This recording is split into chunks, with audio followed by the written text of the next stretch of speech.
In the dark there lies a tale, hey, with Joshua Joseph's voice.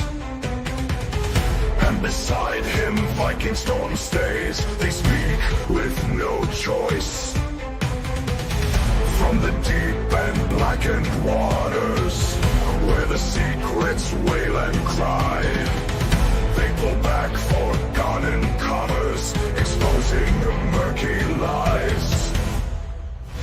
What you hear cannot be unseen, a saga from the waves.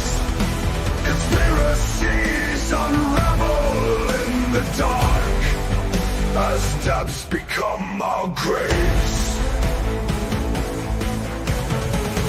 They talk of ghostly whispers, an ancient treasure's call, with theories wrapped in shadows, the waters deep and all. The oceans hide their secrets well, but not from this dark crew. Joshua and Viking Storm, they seek, they find what's true. What you hear cannot be unseen, a saga from the waves. Conspiracies unravel in the dark, as depths become our graves.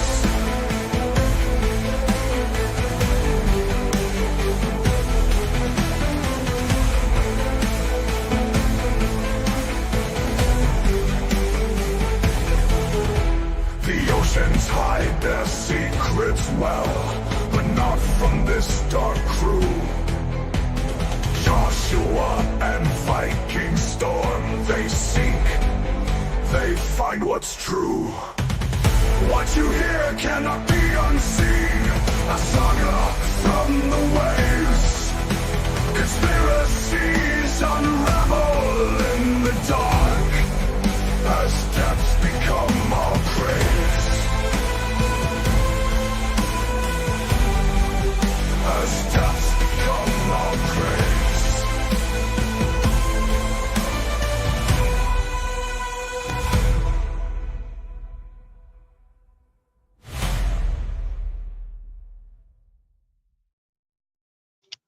What is up, window lickers, grunts friends, my friends, your friends, anybody out there that's a chaos goblin?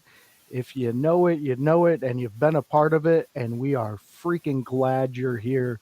You got me, the voice, Joshua Joseph, here on Conspiracies at Sea, followed along with my co-hosts themselves. We got Viking Storm and the young Jamie Luna. How are you guys doing tonight? We're doing good. Wow, you really hit the energy with that one there, Viking.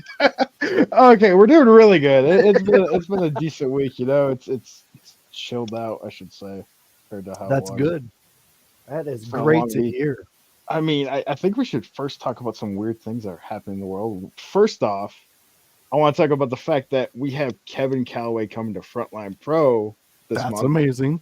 which is awesome because we just literally talked about last weekend about, hey, we'd like to see Kevin come in. Like, that'd be the coolest thing I've ever seen wrestle, which is going to be awesome. He's on the same night as Mustafa Ali is going to be wrestling. Yes, that's going to be exciting for him to be in the same locker room as Mustafa Ali and Yes. get some Like, I'm little excited for nuggets. this. Yeah, this, you know what? I'm going to say it. Frontline Pro is not only did they leave 2024 in a big way, they are already prepping for 2025 even Yep. in a bigger way. So this is definitely a promotion to check out, be a part of, go out there, support, see who's out there, because they're bringing big names in damn near every show they put on. And Yeah. it's a pretty fantastic thing to see there, Viking. Yes, Ben has been. I mean, like I said, he went from last year was like 12 shows in total, I think, Yeah. to doubling that for 2025. And he also bought another company. And that's just amazing. I mean, the pure fact of somebody going out there and doing it their way and it being successful, that's always something to really enjoy about life. You know what I mean? Definitely is. It really is. I mean, it's what he loves to do. He's been doing it for so long. And I mean, I see his posts, you know, online and whatnot. He always reminisces about the past, and he mentions the people he should, and he's very thankful for everything. I mean, he posted a picture and then a description of his like first match. He didn't have any gear and like he was ill prepared, and he he mentioned how grateful he was for the people that showed him how to be better, and like it was good to see. That's awesome. He may be successful in this. I mean, as we all know, owning a wrestling company in the indies and whatnot, you're semi-successful. You make enough to pay back the wrestlers, and we all know that. But that's not Ben's goal though either. His whole thing was because he wanted to. It was actually mostly formed to do wrestling shows and charities to donate about for soldiers Yeah. for suicide awareness. That's what it really was. And that's what he started for. And a lot of the guys that are wrestlers are military, and so few of them are there for it. At the like near Halloween show, some of them dressed up, and the guy that actually did, he was dressed as the Hurricane. Yep, he did the what you talking about? Oh, you gotta love that. You gotta love that. What's up with that? Like he did that like perfectly, and Luna never knew what it was until I showed her the clip of Hurricane and the Rock saying it's nothing. He says he knows you. Like I had to play her that clip to show her like who he was because she didn't know who the Hurricane was, which I understand because not a lot of people actually know who Shane Helms is. Yeah, Sugar Shame Helms. Yeah, so yeah, I just had to explain it to her. Well, I mean that's always great, because now he has a new fan because you cannot see him and not be a fan. So Luna, we already know you're a fan of Sugar Shane. You probably got all the gear you could get, and you run around chasing Viking Storm and Hurricane gear, which is cool. I mean, I like it. I think it's fun. I think it really brings a element to you guys. Man, that's an interesting role play. Yeah, there you go. That's fantastic. Well, I bet there's some fanfic of it out there, probably somewhere, of Shane Helms. Oh yeah. There has to be. I mean, I still check in on the guy because, well, he was one of my favorites. I thought a lot of the stuff he did in the ring when he got discovered and he became something was fantastic. But what he did with the Hardys outside of the main stages of WWE was actually really fantastic too. Like the indies that him and the Hardys did, a lot of those matches were just phenomenal. And I think it was Jeff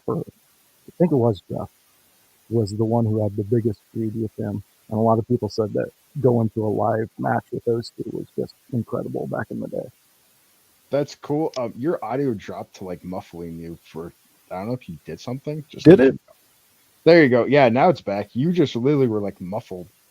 Yeah, like, well, maybe my mush mouth kind of got in the way. No, like I don't. Yeah, sometimes they don't. No. If you don't speak clearly or loud enough, they don't pick up on it. So yeah, there we go. I mean, that's probably it right there. Or from last week, the old FBI is watching because. I mean, as we noticed last time, it was kind of weird how certain things happen that lead to easily that being listened in on. But yeah, who knows? I mean, we may be. I mean, let's be honest. We all know what we say on the internet is ran through some program and it's recorded. Everything is recorded. So, oh yeah, we all know that. There's a footprint out there every time we type a letter. So I mean. All right, so Viking, any more news before we get into our big topic there was a Tesla Cybertruck that was set on fire in front of Trump Hotel in Vegas. Set on fire. Yeah, that was pretty interesting. I mean, and I don't know how far you've gotten in the reports on it, and I am waiting to see more, like probably or you explain it eventually. I know that'll probably happen, so I was kind of leaving that one up to you because that's more of your side of things.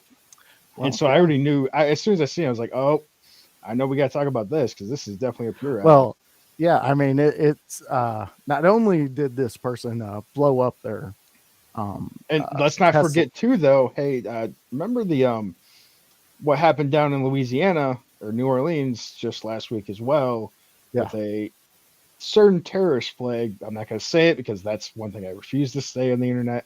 I'm not going to Gotcha. give them recognition. But a certain flag being on that truck and them being, you know, their whole situation, how they got into the country is a little odd. Yeah. Well, it But you is know, those two things did happen this week. that is very concerning and leads to open questions. I mean, the fact that we do have Elon, who not only he design this vehicle for the explosion to happen to shoot straight up, to not produce as many like glass and things like that, projectiles. Not only did he do that while making this vehicle, he also had no problem giving over the information for this specific rented Tesla. So that kind of leaves me as a person of conspiracy theories kind of like in a weird area, because you think about it, do I want a company to just, as soon as the police ask, to release all my information? No. But do I want it for if something happens? Yes. But how can, then there's the unbalanced of my thinking, I guess. Right. Um, Because Elon doesn't seem like a person that just be like, "Yep, here's everything." You know, it's just how Elon Musk is. Like anybody that knows him, it just doesn't seem like he'd be like, "Yep, here," and like a lot of things are just weird about the situation. I think it was more so that it was it seemed like a terroristic type It did. attack. So he was willing to protect the best interest of us, our country, things like that. That's how I want to buy into it, but I don't know, because I don't know his thinking, I can only guess on these things, and maybe it was just bad publicity and he wanted to, make sure that he wasn't any part of it. No questions asked. Here's the information. This is how we got it. I don't know. I could see that. Well, I could see him being like that too, because I mean, Elon is. And the funniest thing, I don't even know what country he's actually from. I can't remember. It's South Africa, I believe. Yeah, and you know, he's more American than most Americans. Yeah. Like he really is, but he clearly shows that, yeah, because I can see that is what he's doing, is getting the information over, is showing that he cares, that he's trying to help. But Yeah. then again, in that situation, you would also want to, help as much as possible. Well, you would think that, but Tim Cook of Apple, he refused to give information out when things happen. Yeah, They had to get warrants and things like that to be even to crack into some of these things, which again, I don't know. Is that a good or a bad thing? I mean, it's one of those things that I guess is depending on every situation. yeah. But I don't want that It really to be is. my America. I want it. I want to know the rules so I can play inside the game. That you mean what, like we're all trying to do? Yeah, exactly. I'm not. We're all just like that. We're all the collective mind of that. Mhm. I mean, we all walk around. Well, not all of us, but a majority of us walk around talking about how free we are, and they're not realizing that taxes is exactly the slavery that is involved into. Yeah, or you're not physically being beat and sold and things like that, but you don't pay those, they come a knocking and they come a taking. Yeah. I mean, as many times as expressed is about abolishing taxes. Hmm. I mean, and what was it? Wasn't there I thought there was like not last year, but year before, there was what are they called? Censuses? Is that what that's Mhm. called? The A general census. census? Yeah, Yeah. consensus. And that they tried to lie and say that America said they were okay with having taxes, but it was like a landslide of like, yes, abolish taxes or Yeah. something like that. Yeah. It wasn't that like 2 years ago? Year Yeah, and a it half was ago? recently. Yeah, they did a Yeah. poll, an aggregate poll of that. But I mean, there was also a time in our period of being Americans that there were no taxes. Yeah. It was There all wasn't. there was times where a lot of the taxes and the things, or the programs that the government sets up with the taxes and everything, that was all funded by tariffs and things like that. So, things to look up, fans, window Yeah. lickers out there. But we'll dive more into that because did you hear that he showed up to that big old blow up party with a bullet hole in him? Wait, what? The guy in Vegas. No. There's not know that. there's talks of that he showed up there with a bullet hole in him. So I'm going to end it on this. This is my theory for us to talk about for when we do get into this subject. Isn't it a coincidence that the vehicle itself is a self-driving thing, which you could just Mhm. put in the GPS, you could hit go, you could, I don't know, shoot somebody, put them in the driver's seat, and then remotely detonate the stuff. I mean, these are just ideas. You could do those things, or it's a possibility, is it not? Oh fuck. You got me with that one. No, you're not wrong. But I mean, I'm pretty sure though most Teslas have to have the motion of somebody in the vehicle in order to keep driving, don't they? They have to have. I know they somebody- have, like, you have to be like so far from the car in order to make it like do the remote control stuff. Have you been to Vegas? No. Okay. But I mean, I before we continue that, I know you could probably bounce a signal off of something nearby and whatnot, which is my next thought. Mm-hmm. And I could see that there could be more parameters of this vehicle having remote control, but okay, you said it's a rented vehicle, right? It Is was what a it was? rented Tesla. Yep. Okay, and how long was this car rented for? How much of a time frame is there between this car being rented and being blown up? That what is I a wanna very know. good question. Because that would tell me if they actually have the time to mess with the system of the car and whatnot. Because I know that, well, I should say, I'm pretty sure that, Elon doesn't have some shitty security systems for his software, Probably not. Probably not. Considering what he does, I mean, owning I don't know what to call it, NASA B class. I don't know what to call it. Privatized NASA. Yeah. I mean, I'm pretty sure there's some very good security on that software. Oh, I bet. And it makes you think, how can somebody hack that, make it remote control from a distance and whatnot, make it with a higher antenna signal so it goes so far from them. Okay. I want to see security camera footage of the whole entire parking lot and surrounding buildings, other buildings around that block, that areas. I want it up to like 5 blocks around. I want everything looked through. Not by the Biden administration, by the way. Okay. I want it by the new director of the CIA, new director of the FBI. I don't know exactly who gets all fired and rehired, but those people, the new ones. I don't want Biden touching it. Yeah, I agree with you on that.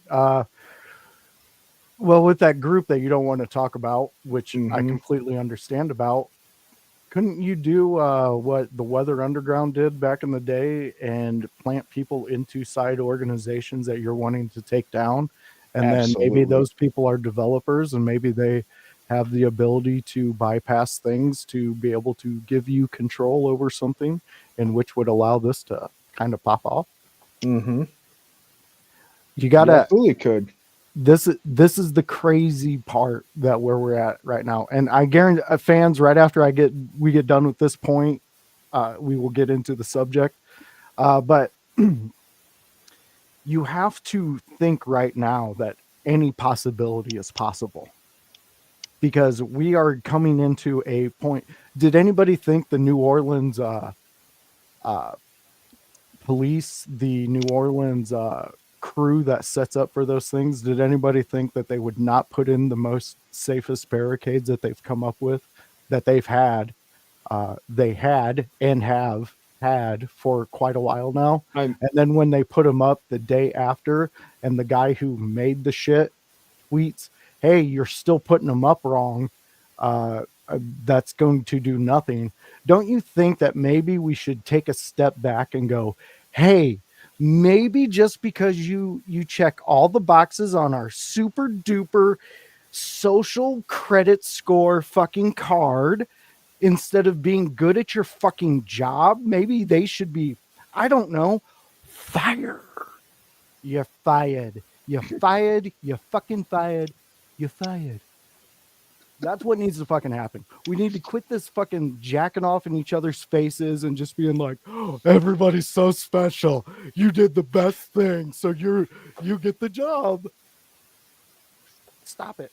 Because do you want a pilot just because they fucking made sure that you could put them on a billboard and people will be like, "Well, they're about everybody at this company." Maybe have the guy who's like, "Hey, I could land this on a fucking boat out in the middle of the ocean." Yeah, that's the guy I want, or girl. Doesn't matter. I want that person flying my plane, not fucking DEI Debbie. Sorry, I am done with my rant. It just hurts me because so many good people out there don't get to do what they're destined to do in this moment in their life because of something stupid, and people are losing their lives. I mean, we're up to what, 15 people died in New Orleans? mm-hmm. You Multiple know how injured. horrible, 15 people who don't get to fucking see next Christmas. They don't get to see that shit, man. They don't get to see whatever the fuck their lives were going for because some asshole was like, "You know what? I got 3 divorces going on. I can't get my business going. And, well, you know what? I served in my America. And, I was supposed to give, you know what? You didn't try hard enough. Sorry, bud."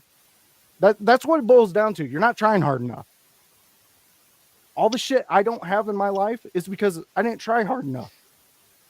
But what I do have is what I do have, I know I tried for. I got to that point. I made it. Sometimes you get to that road where you think you're doing what you're supposed to, and then the fork hits and you might need to go down the other path. I mean,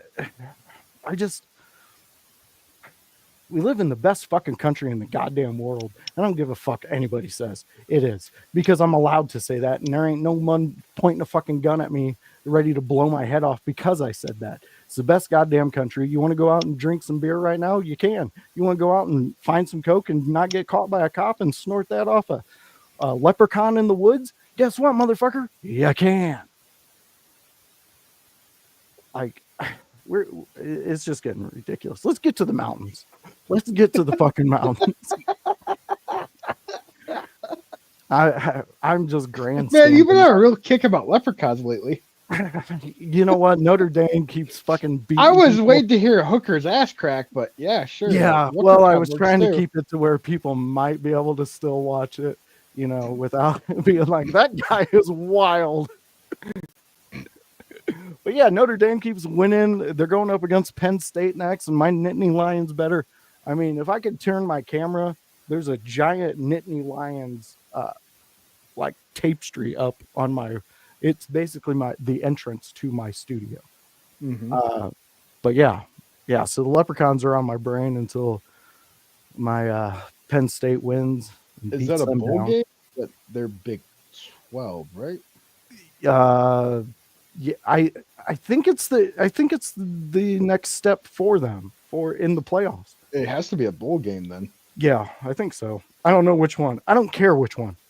All I want is my Penn State to come up with a leprechaun's head, blood dripping from the head, and just being like, "Now we Just did literally the mascot's head just right there Yes, dripping exactly. blood. Like, That's what.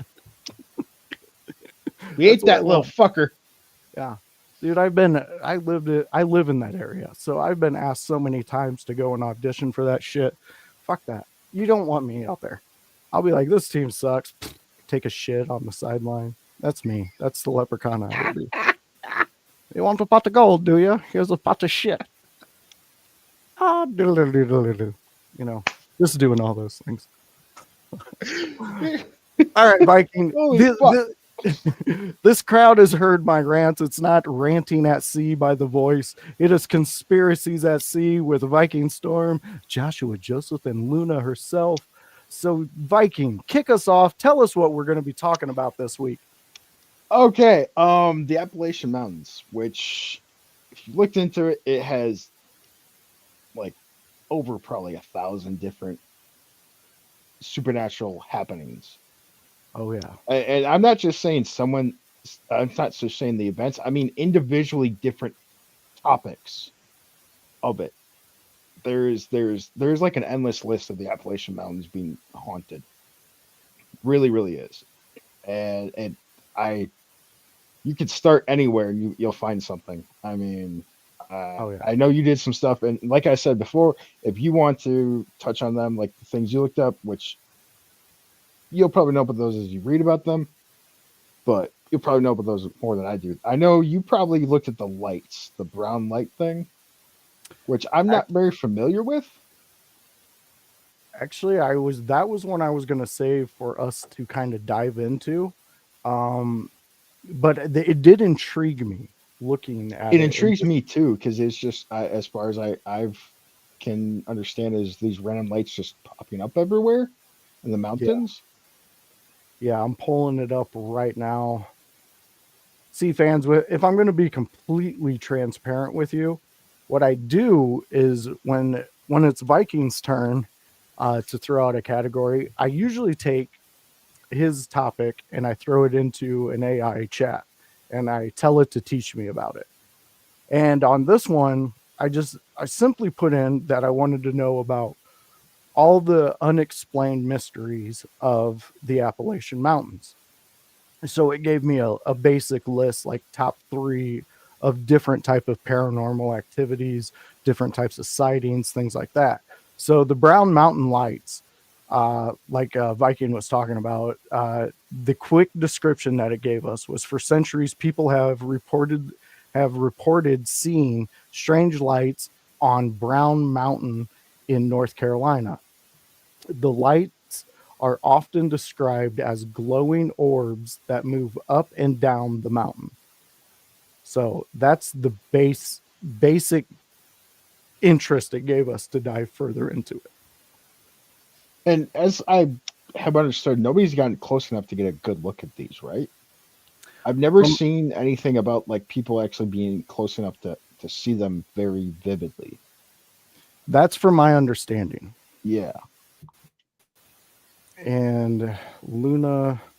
Okay, so Luna sent me this. The Brown Mountain Lights are a series of ghost lights reported sporadically for many years near Brown Mountain in North Carolina. The lights have been seen at several locations about 60 to 70 miles northeast of Asheville in Burke County.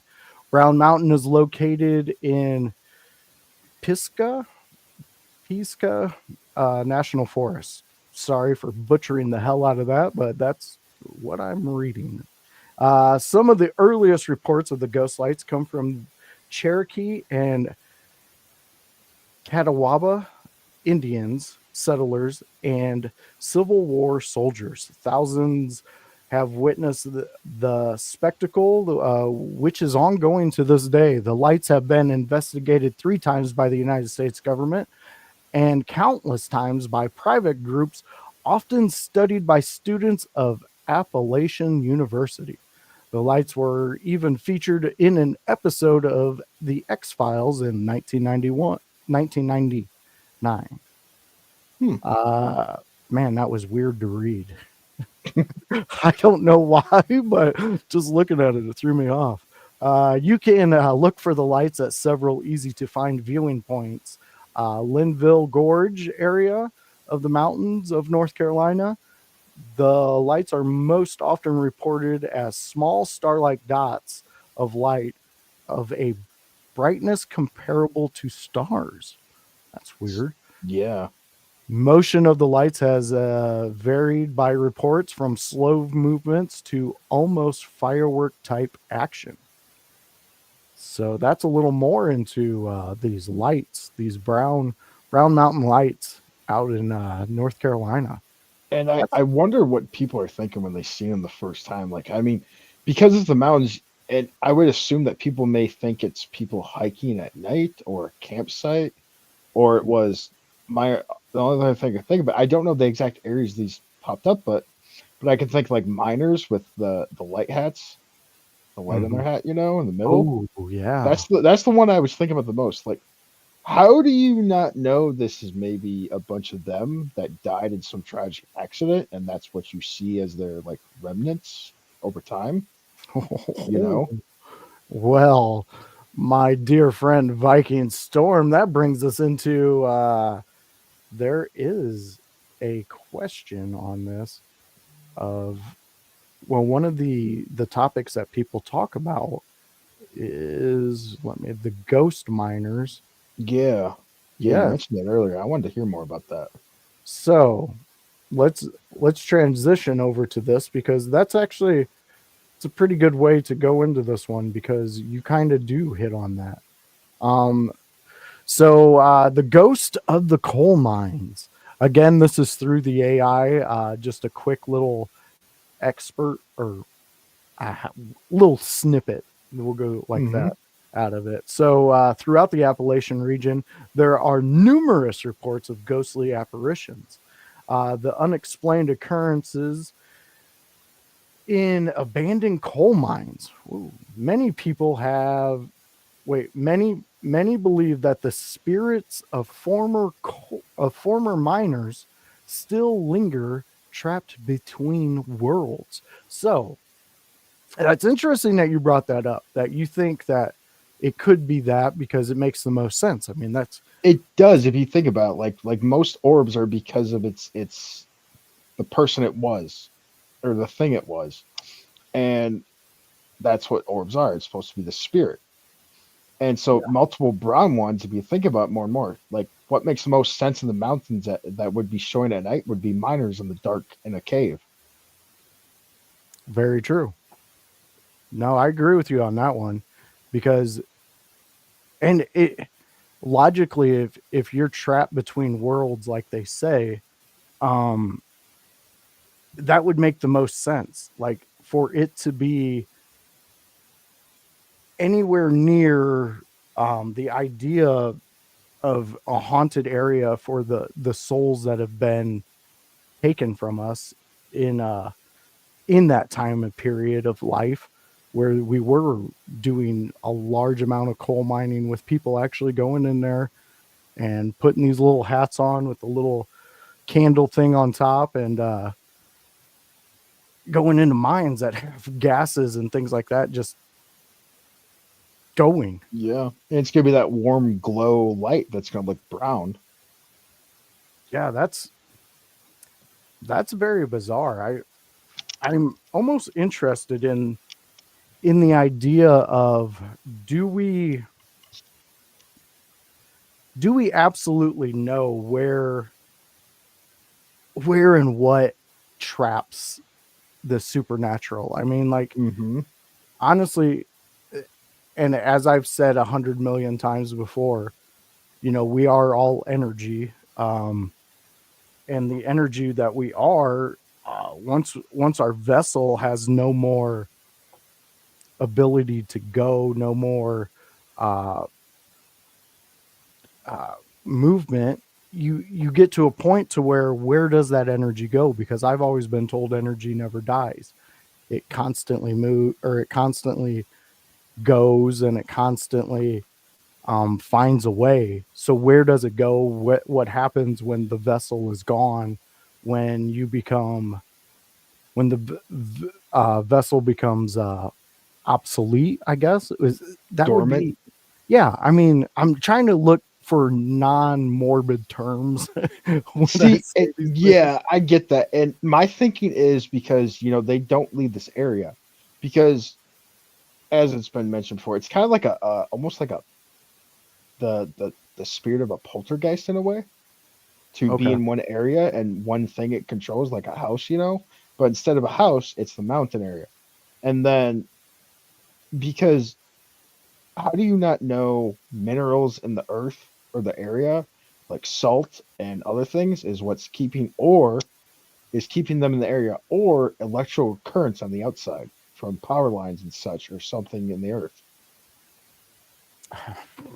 Dude, you're speaking my Because these language. things, yeah, because these things have been recorded and whatnot to manipulate ghosts, Mm-hmm. so, or spirits. So, how do you not know like that's in the surrounding area and that's what's keeping them in that area? That's a good question because I mean, honestly, um, there right now in this situation, there's three things. There's my opinion, your opinion, and the actual truth. Hmm. So, in my opinion, when that vessel is done, it doesn't move anymore, my energy leaves. It leaves my body. Hopefully, I'm in somewhere where there's nature. Hopefully that's it because I want my energy to go into something like that. If not, and it goes to the all white, not all white skin color, but all white to where purgatory, nothing, it's emptiness, it's just light. Um hopefully when I get if I go there, I I kind of believe that you get put into another vessel. Whatever that, and you're here, we're constantly searching for perfection. Mm-hmm. And the one thing that has been told, no matter what creed, background, whatever you are, is perfection can never be reached. Okay, so if perfection can never be reached, are we destined to keep going around the hamster wheel and just going into different vessels, trying to reach that perfection to get into whatever's next? Uh, it's there's so many different thoughts out there about this stuff, like moles. Have you ever looked into like s- people's theories on moles on your body? No, no. Oh, those moles. I thought you were talking about like the creature for a second. No, not the creature. No, Until you moles said on your on your body. body. Well, until you said on your body, I was like, because Earth, we're talking about the area, Yes. so thought No, maybe I get animals. you. But no, I don't know a theory about moles on your body. Okay, so some people believe that moles on your body are signs that you've lived past lives and you didn't reach what you needed to in that life, so you're starting your vessel over again. Okay, I may have heard something about this now that you said that. Kind of triggered a thought about it, but elaborate. So, well, I mean, it's like, okay, let's say I'm from the 1600s, um, and I I'm a painter. I just paint things, and mostly what I've tried to yes, Luna's chiming in here in the Yeah, I've heard private chat. birthmarks is Yes, supposed to be like birthmarks too. your previous life of how they died. Uh, I heard that the birthmark is the previous spot to where, like, if you were shot in Hmm. the head, you would have a birthmark somewhere on your head, and that would be where you were shot. That's what I've heard it from. But again, there's so many different opinions on this.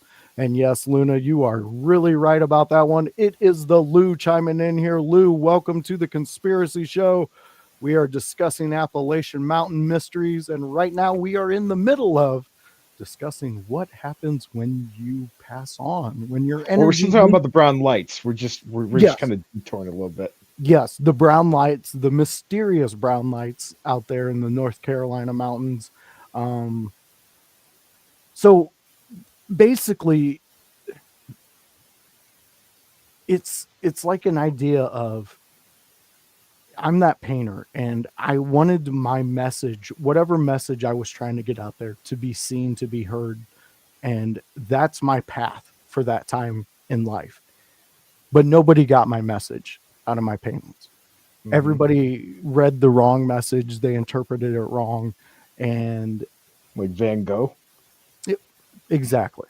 So when my energy decides to leave my vessel, my energy is not complete because I wasn't able to fulfill what I was destined to do, if that makes any sense. Yeah. So that's where my kind of belief of it is. then there's the possibility of you just go to a different timeline. We discussed it, I believe it was last week, with the ideas of near-death experiences and things like that. So you kind of jump into those things also, which I don't know, man. Again, there's my opinion, your opinion, Luna's opinion, and then there's reality and what actually happens. And I don't know. Yeah. No, you're right. There is all those opinions because that's what it is, though. Everybody has their own opinion.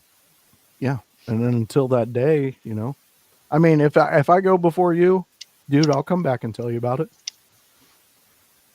Just don't get the Ghostbusters, Nah, We can get we'd be smoking and just getting.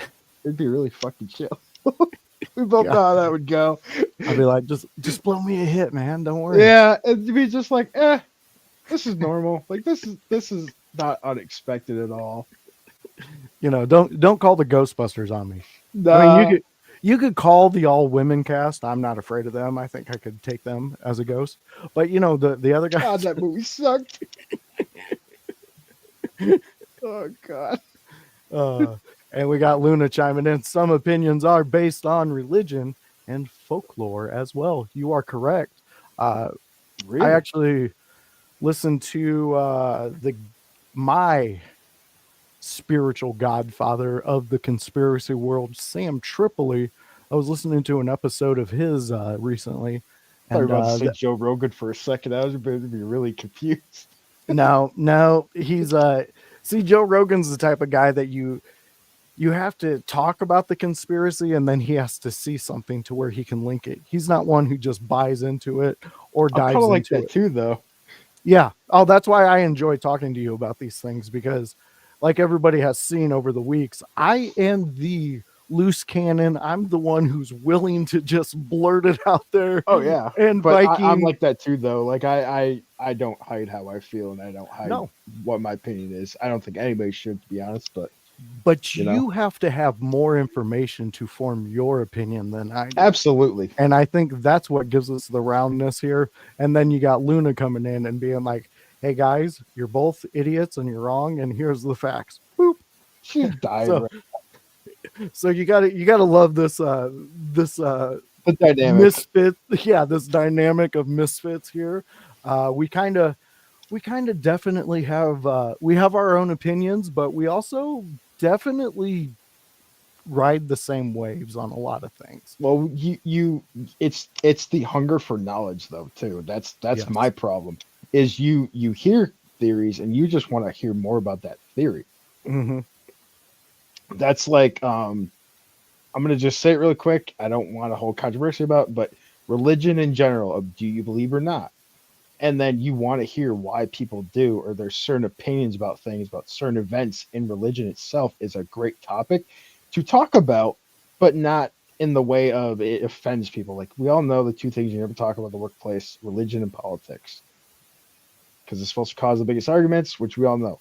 But my thing is, I love hearing, like, I as somebody who's not religious like that, is I love hearing someone's opinion on things of religion, though, too, because I like hearing their points about it, and then talking about that.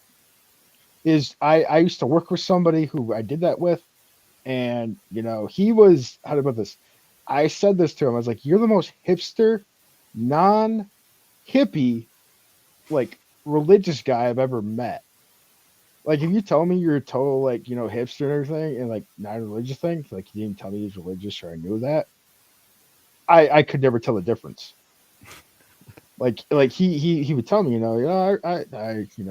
reads the Bible, like, before he goes to bed or whatever, and whatnot, reads the passage and everything and all that stuff, I wouldn't believe it unless he told me. Not a single bit. I would never believed it.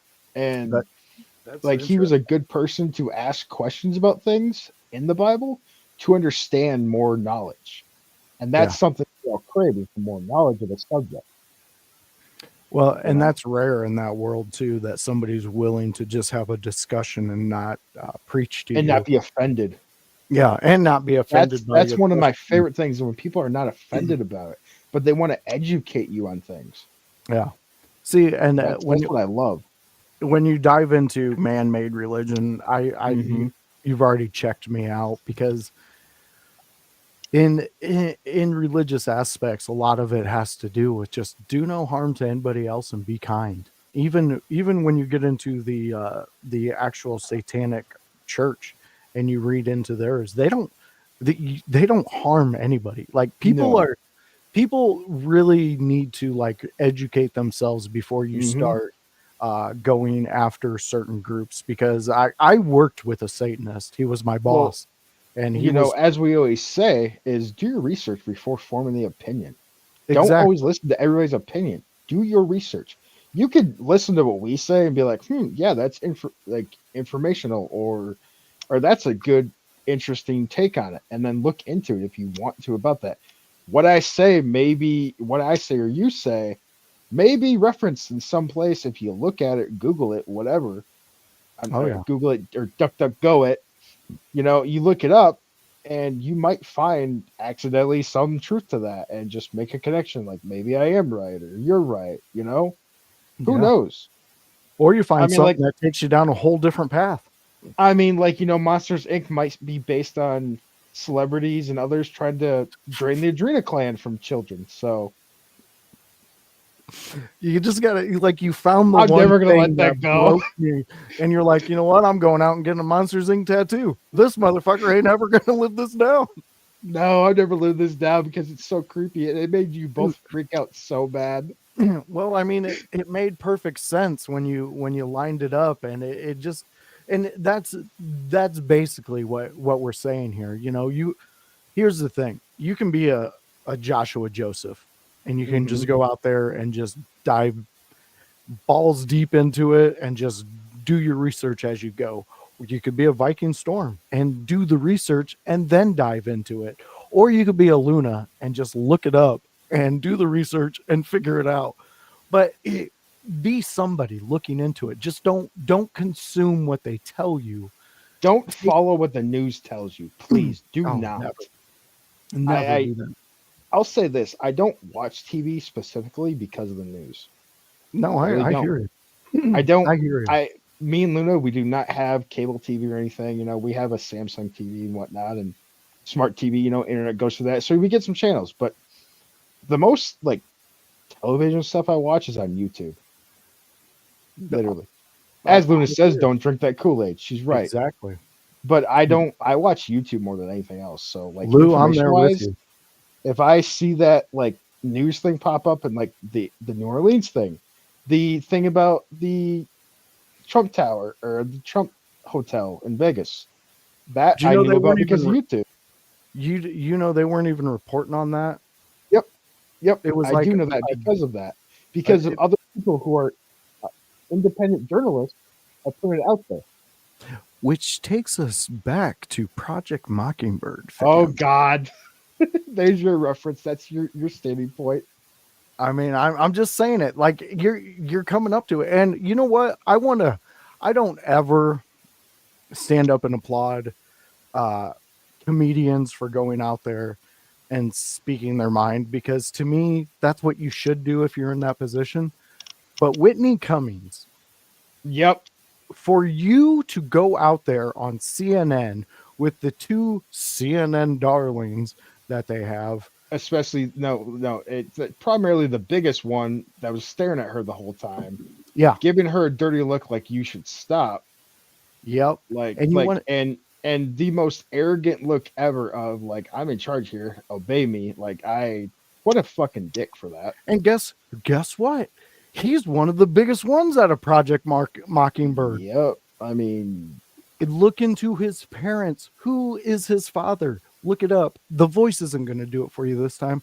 I want you to look it up, and I want you to be educated the next time you come back here, because she stood up and she said everything that we wanted to I mean, say. as Lou just said, she was shocked she was still on air. And I think we all were that they let it go.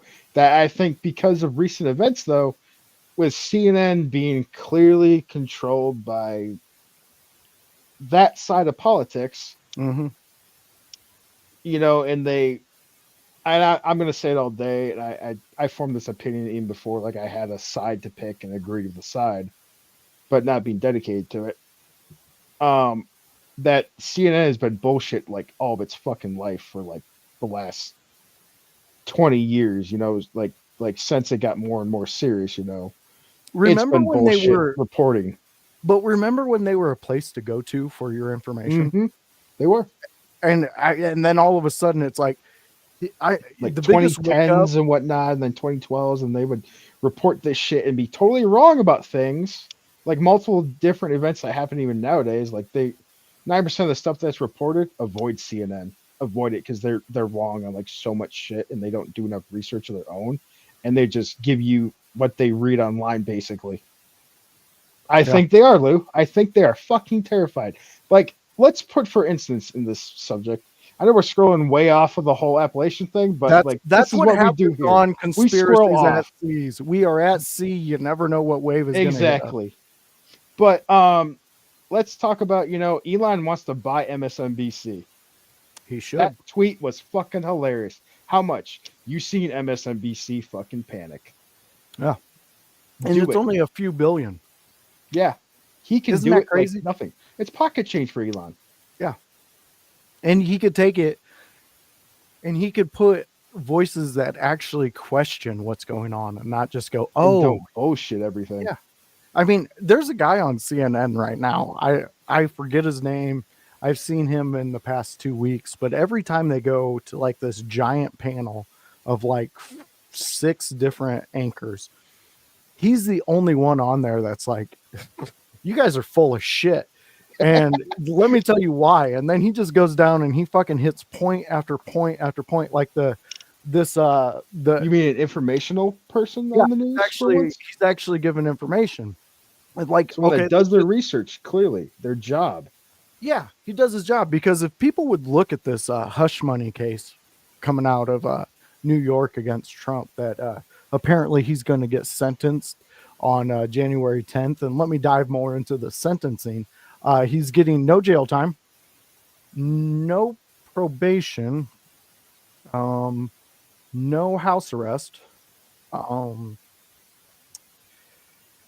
So why can't you guys just admit you made a sham case instead of just doing this? Oh, that's because all election you wanted you and your little libtards to go out there and be like, he's a felon. He's a felon. Well, guess what, fuckers? I'm a felon.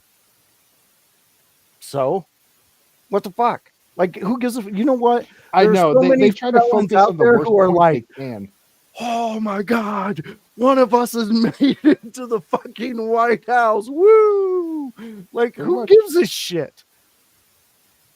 I mean, he wasn't out there committing murders, things like that. You're telling me, oh, he paid a prostitute or a porn star to shut her mouth. Okay. Like, who cares? Who the fuck cares? And why is that a crime?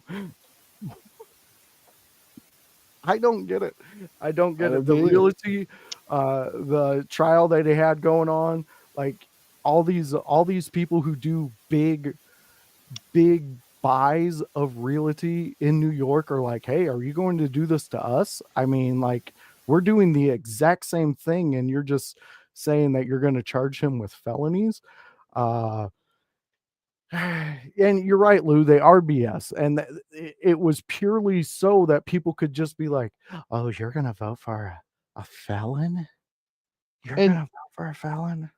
Okay, you know why they did all this though is because they didn't want to lose control of things. Well, That's why would we you? all know that. That's Why the would you reason want to why lose all of them control? did this shit of bad mouthing him over the years and trying to do all this shit. Like, it pisses me off how much all the liberals will just what's the word? Fucking hyper focus on that single thing of he's a bad orange man. Yeah. That's what CNN did, and I love seeing that's all CNN did. That was just annoying everybody, and Orange man bad. Yeah, orange man bad, and that's what they've been doing for the last fucking 12 years. Yeah, and I should say 8 years, but I'm saying I included his next presidency, but no, I the get last you. 8 years, that's all they do. Mhm. Orange Man bad. And they did it out of fear because Trump is all about, I don't give a fuck, fix the country. Stop doing this bullshit to the American people. I'm here for them. That's what he did. And what they did, the Democrats did in return, is churn all that they can against him in the most horrific way possible and most, slanderish way. Mhm. That's what they did. And it just got worse and worse. And to the point that all they can do is Orange Man bad. That's all they had to go off of because he was a felon. They try to reflect on that. Big fucking deal. Yeah. He's technically been a felon for a long time because he doesn't pay his fucking taxes. Well, would you if you could fucking do the Fuck loopholes? no. But Exactly. but that's exactly it. Everybody wants to say, "Oh, he's a felon." Yeah, he's been a felon longer than you think. Yeah. And guess what? Before that 2016 run, they all loved him. They made songs Oh yeah. about him. Everybody was his. He had one I of mean, the they were making top. songs after him too. They still are to this day. Yeah, yeah. But even all sides were before then. You know what I mean? Mhm. Before 2016. Yep. And in reality, if we're gonna play in this world, here's a simple way that you could have got so many fucking conspiracy theorists like myself to be like, I ain't voting for that motherfucker. Why is nobody talking about his Masonic connection? Why is nobody talking about his Bohemian Grove connection? Why are those not brought up? You see, when you want to tap into a person like me, left, let me educate you on this stuff. When you want to do that and you want to get me to go on your side, those are the things you point out, because those are the places where, I don't know, many Bushes, George Bushes, ooh, I'm a George Bush, fuck off Bushes, a bunch of dickholes. Anyways, they go and they make decisions that impact the entire world. You have I mean, for fuck's sakes, we just gave George Soros the fucking medal of whatever dumb fuckery here. And Hillary Clinton got a fucking medal. Liz Cheney got a For fucking what? medal Being retarded? for doing humanity work, things like that. What humanity work? What are these people doing? Because Liz What Cheney, humanity work? Killing off people and rehiring them in their company? exactly. I mean, Yeah, I didn't what's say going that. on? I That's not mean, how? an organization does it all. They don't randomly kill off their own CEO or VP. I'm sorry, I don't remember what it was. And then because this one guy that works down the cubicles donated $100,000 mysteriously that he got, and all of a sudden, a few weeks later, he's the leader of the company. And this previous one died in some freak accident. Wow. Well, it's usually he suicided himself, but while he was hanging himself, he took a shotgun and shot himself 3 times in the chest. Yep. Woo! We're in the land of crazy. Let's fucking go. Like seriously, look into the Clintons, people. And I'm not afraid to Seriously. say it. I wish And that like, old I'll say hillbilly this. and his fucking hag wife would come down here and fucking talk to me. I would love to blast one of Oh them. God, And I'm not that talking fucking anything because, creep. again, I'm a felon. I can't have firearms. So there ain't none in my house. And that is me being 100% with everybody. And they took my bows from me when I got my felony. So I don't even have them. So what I'm talking about blasting, I'm talking like a foot to your chest, caving in that 90-year-old chest and then watching you gasp for air as you're laying on my sidewalk. Like these people need to be stopped. The Clintons need to be completely just eradicated, because we also have to remember there's a Chelsea coming up too, and I she's mean, got her yeah, Bill big Clinton's horse ass clearly teeth. a sexual predator. Clear, he did it He in the makes White my House. skin fucking crawl, dude. Like, Yeah, especially that shit about some woman that has attractive, nice legs, whatever it was, a couple weeks ago or months ago, for yeah. Harris, whatever the fuck that thing was down in Arkansas or wherever the hell it was. I don't remember, but that was creepy as fuck, man. Like, I got like vibes like you got after hearing that Dr. Disrespect sent minors inappropriate messages and whatnot on Twitch, dude. Like that Yeah. skin ick, bro. Like fucking. And the thing is, I was such a fan of his for a while, and then that shit, I was like, nope, I'm good. Yeah. I'm good. I don't have any respect for you. And Like he's like back. that ick, like Biden ick, bro. Like Like Oh, fuck. dude. It was like somebody like you know are supposed to trust, but is like that. Like, yeah, okay, I got it. Back in the day, you got a blowjob underneath the desk. What do you fucking do? Yeah. JFK fucked Marilyn Monroe in the Oval Office. So I don't give two fucks what you do in that room. And he But probably high-fived a Secret Service man afterwards. probably because we all know you couldn't just creepily get her in there and suck you off without somebody fucking knowing about it. That room's monitored 24/7. Yeah. I'm not I fucking mean, wrong. That room's no. monitored all the time. We all know it. It's the CIA's or the White House is Well, the most monitored place in the fucking world. well, it is until you bring cocaine in there, and then nobody can figure out who brought the cocaine. I So, mean, shit, yeah. I mean, it's secure as long as Hunter's not there visiting. When all the cameras go off because they're like, we cannot catch a fucking thing this dude's doing in here. And Didn't totally just walk down the hallway with like 3 hookers and a bag of white powder tar. I'm sorry, black tar. I truly wish it was probably 3 hookers, but it was probably 3 nieces that he had. That's Let me fucking tell you, you did God. say the exact truth when you said that Biden makes your skin crawl, because Does. if you'd seen Always has. anything that was on that laptop, I'm good. I'm good. I am fucking good. I don't want anything to do about it. Like put for instance, I will say this. This is kind of related, but not. Did you ever see the first season of True Detective? no, remember that's You the of one all show. fucking people, please. I'm begging you of all people to watch that, and you will see the correlations of what I'm talking about, or all the stuff we talk about. You will see some. I mean, like you like to mention about the Clintons and Bushes being in the Skull and Bones. It's like that type of shit with a trafficking ring and all that stuff, and the True Detective about the higher ups. You'll understand so fucking much more than everybody else. You were the one person in the world. I've actually watched that season. It's the first season. Matthew McConaughey and Woody Harrelson. Yeah, they won It's a a bunch great of awards fucking. for It's that. like a. Oh yeah, it's like a drawn out movie that's just makes you want to see what happens next the whole fucking time. So I strongly recommend that show to anybody that likes that kind of thing. Not even just that, it's a good fucking show in general. It's amazing, and that has a lot of the same shit, like higher ups being these sex trafficking rings and whatnot, and everything, and like Well, we're that finding that creepy out shit. daily.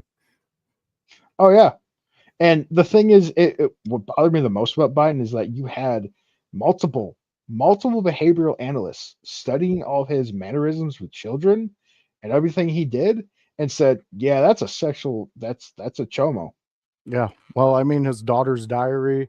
There's so many things out there, evidence, actual full blown evidence, and people are just not buying it. And I've been sitting here for years now, just wondering why. Why is nobody like looking into this? Why is nobody seeing this? Like, Exactly. why? And then again, I know I've said it 3 times and now something will appear, but Project Mockingbird goes with all of this, people. Oh It's yes. it's a whole way to make sure that you are the consumer of whatever they're trying to spill. And yes, it happens on all sides.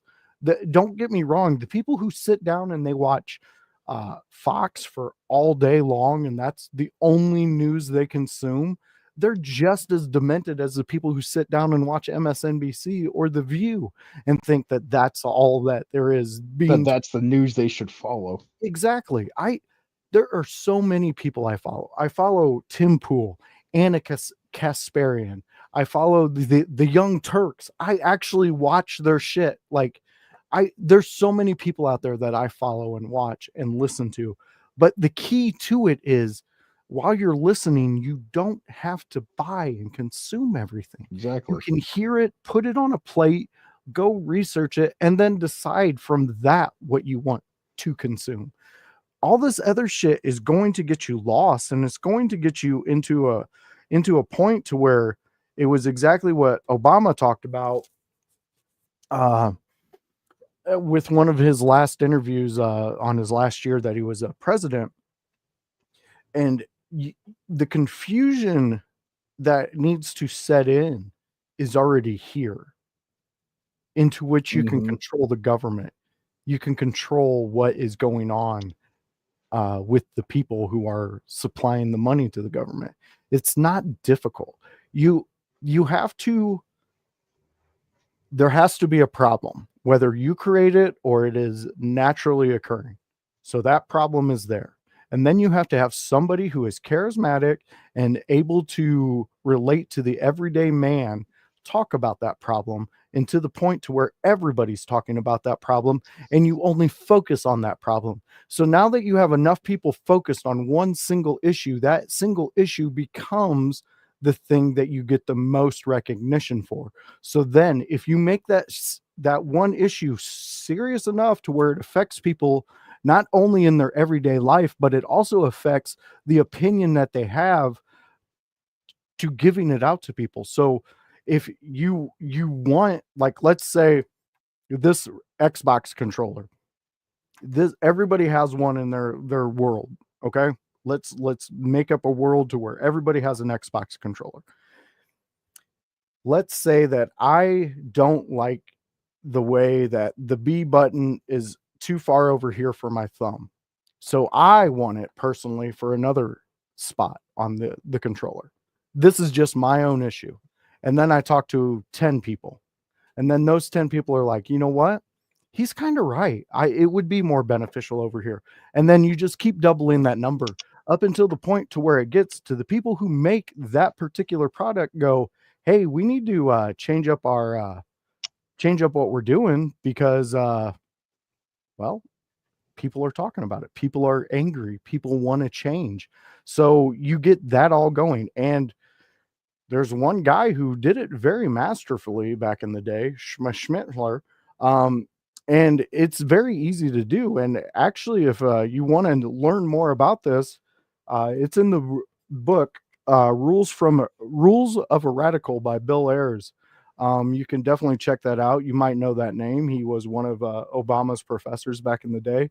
He also ran the Weather Underground in the 1960s and 70s, which was a group that were creating explosions throughout the United States in protest of the wars going on. And specifically, I believe the Vietnam War is one of their biggest gripes. And they created explosions throughout big cities, much like what's been happening lately with terrorist attacks. Yes, it's a homegrown terrorist. And yes, those books are out there. You can buy them, you can purchase them, you can read them, you can consume all that and look it up. Again, that is the book Rules of a Radical and the Weather Underground. Check them out, look them up, see what they're about. And on that, I wanted to touch on the fact that people forget that also Biden's racist. Oh yeah. and how do I say this? Because multiple people that he was on the city council with back in the day as a beginning congressman said when his children were in school that he doesn't want them going to school with those N-words. Yes, he did. He said it word for word. Just go look into the confirmation. And if you look back at the things he voted on, it was very against segregation. Yeah. I mean, honestly, this again goes into my belief of a timeline shift when 9/11 happened. I believe it 100% all day, every day. That's my thinking.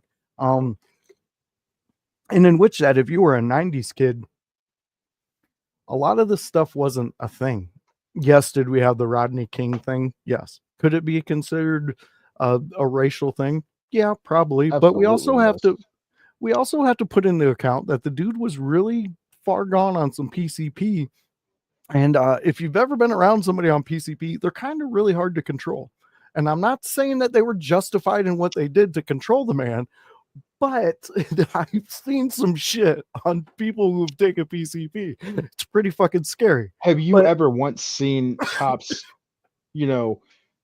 successfully contain somebody on PCP? No.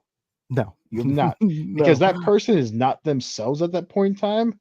They do not exist in their own fucking mind on that shit. Yeah. I mean, they are a literally different person. You look at all the footage of people on PCP getting pulled over, other things. They are fucked up. They don't know who their own name is half the time. Yeah, and they've kicked out backs of windows of cars. They've Oh yeah, they flipped are over extremely cars. violent. Uh, there's a lot of things that can happen on that specific drug. But Mhm. I mean, there wasn't a overall hate walking around like you can feel today. Like, and it's sad to say, but there is a hate out there. I mean, even in the digital world, there's a hate. But where is the middle? Where is the evenness? It was, to me, it was the 90s, man. That was where we were calm, cool, and collective. We were going into 2000, things were happening. We were getting new metal, which was mixing rap and metal together and just creating chaos and love and angst. And I mean, Rage Against the Machine was still raging for against the machine. And I mean, we it's kind of still have rap and metal to this day, which I know people would consider Five Finger Death Punch to be true metal. But there is the last song that DMX did with them. If you ever listen to it, it's actually really fucking good. Yeah, I have listened to that and it is good. But we I guess I But that's would an just example, saying, that's it's still being done to this day. But you're right, it was different back then. It you was know, different. it seemed like if you did work your ass off, you got somewhere back then. Now, like I go to my opening rant, you gotta make sure that you hit all the social signals and say the right things, which goes back into Project Mockingbird, where these people just spew what you're supposed to say. I mean, And it's you how they control. think about it. They were there for a while. They were trying to tell you men can get pregnant. And that's legit. I Like, mean, it's happening now. there it's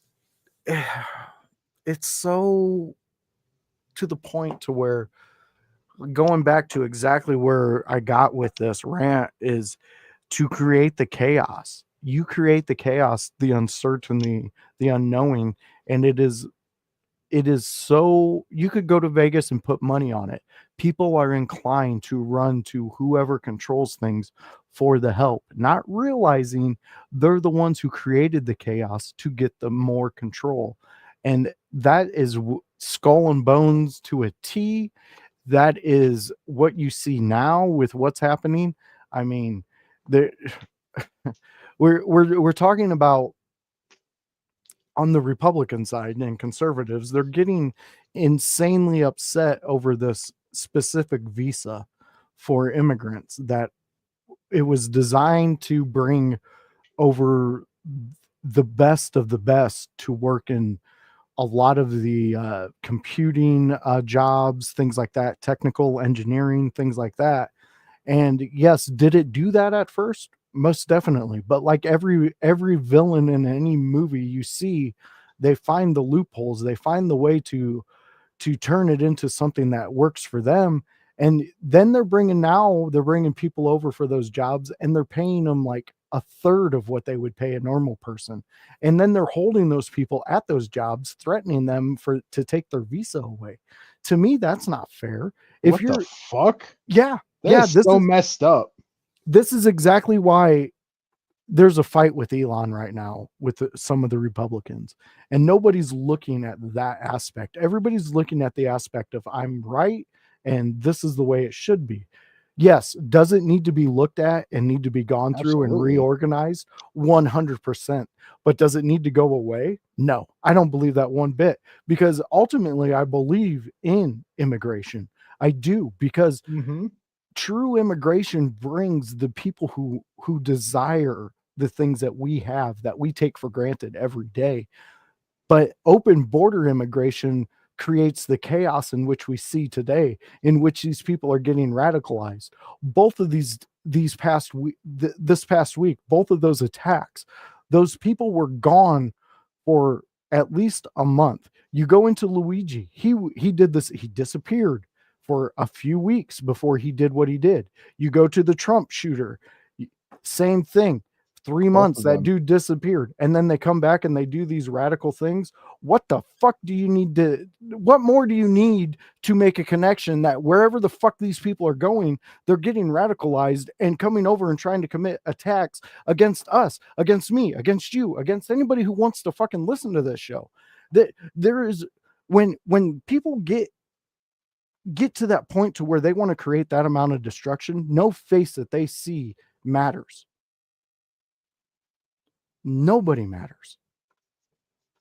And that's heartbreaking. That's disheartening.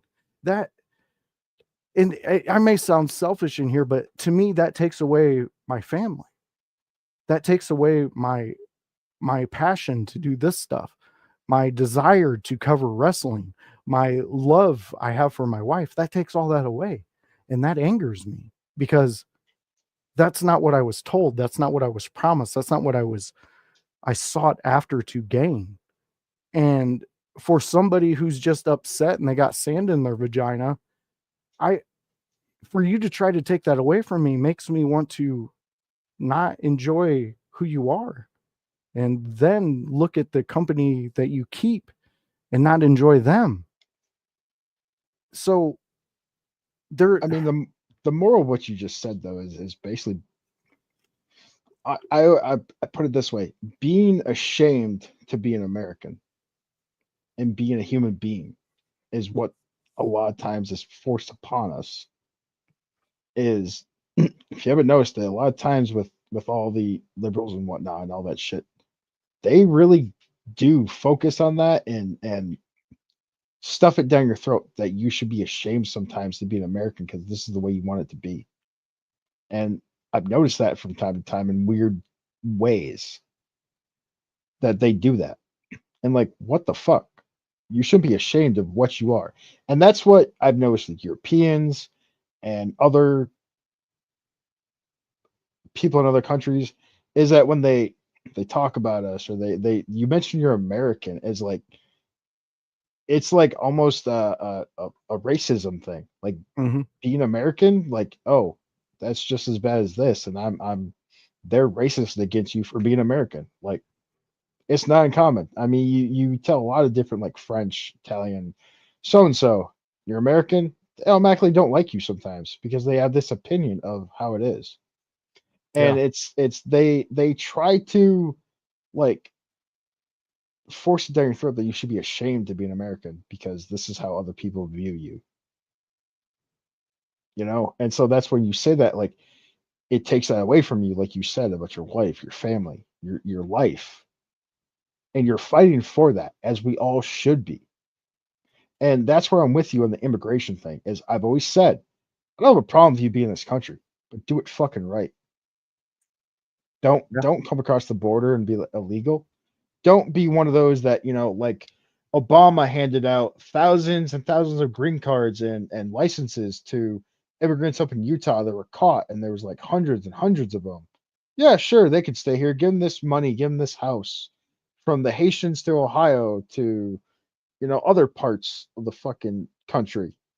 They get these free handouts and a house and a car and money, and yeah, I'm sick and tired of this shit.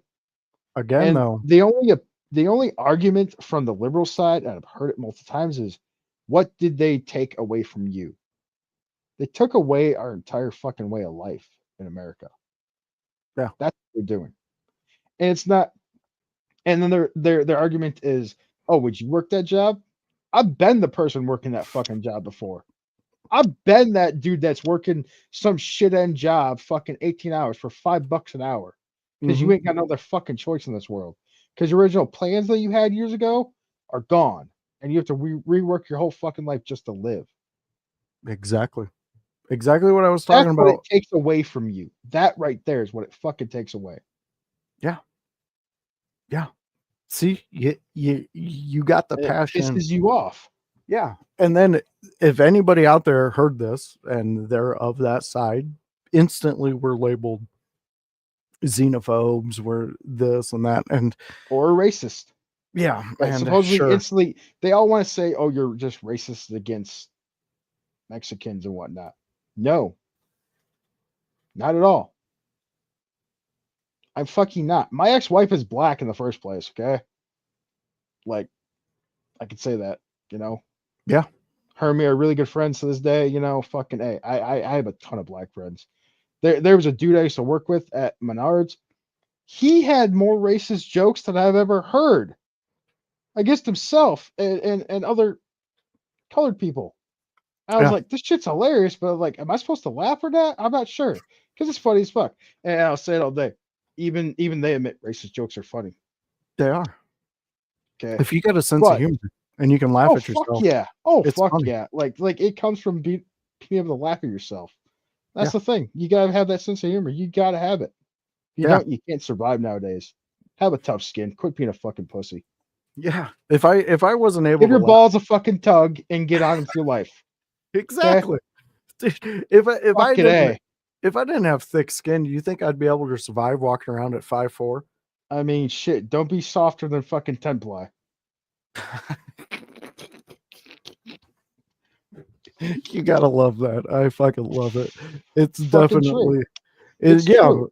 but when it's broken down as simple as that, it's easy to digest by the average Oh viewer. You yeah. know what I mean? And again, it goes back to making you be ashamed to be American and want your way of life to succeed. Yeah, I'm That's not. what it comes down to, and that's what they try to force down your throat. Oh yeah, Like they if you're do. gonna throat fuck me, at least buy me dinner. But By me. fuck, like quit forcing this shit down my throat day after day. And it stems back to Orange Man bad. Yeah, all because Literally. he's Because that. he wants to be a fucking American and protect the way of life how it should be. Is it?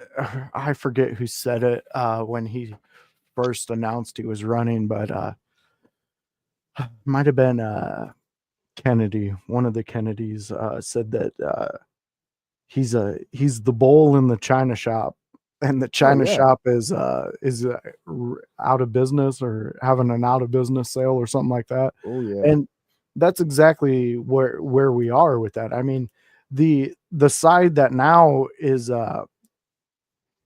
actually like questioning things and not just blindly following are the Republicans and things like that. You got people like Matt Gaetz out there doing what he does.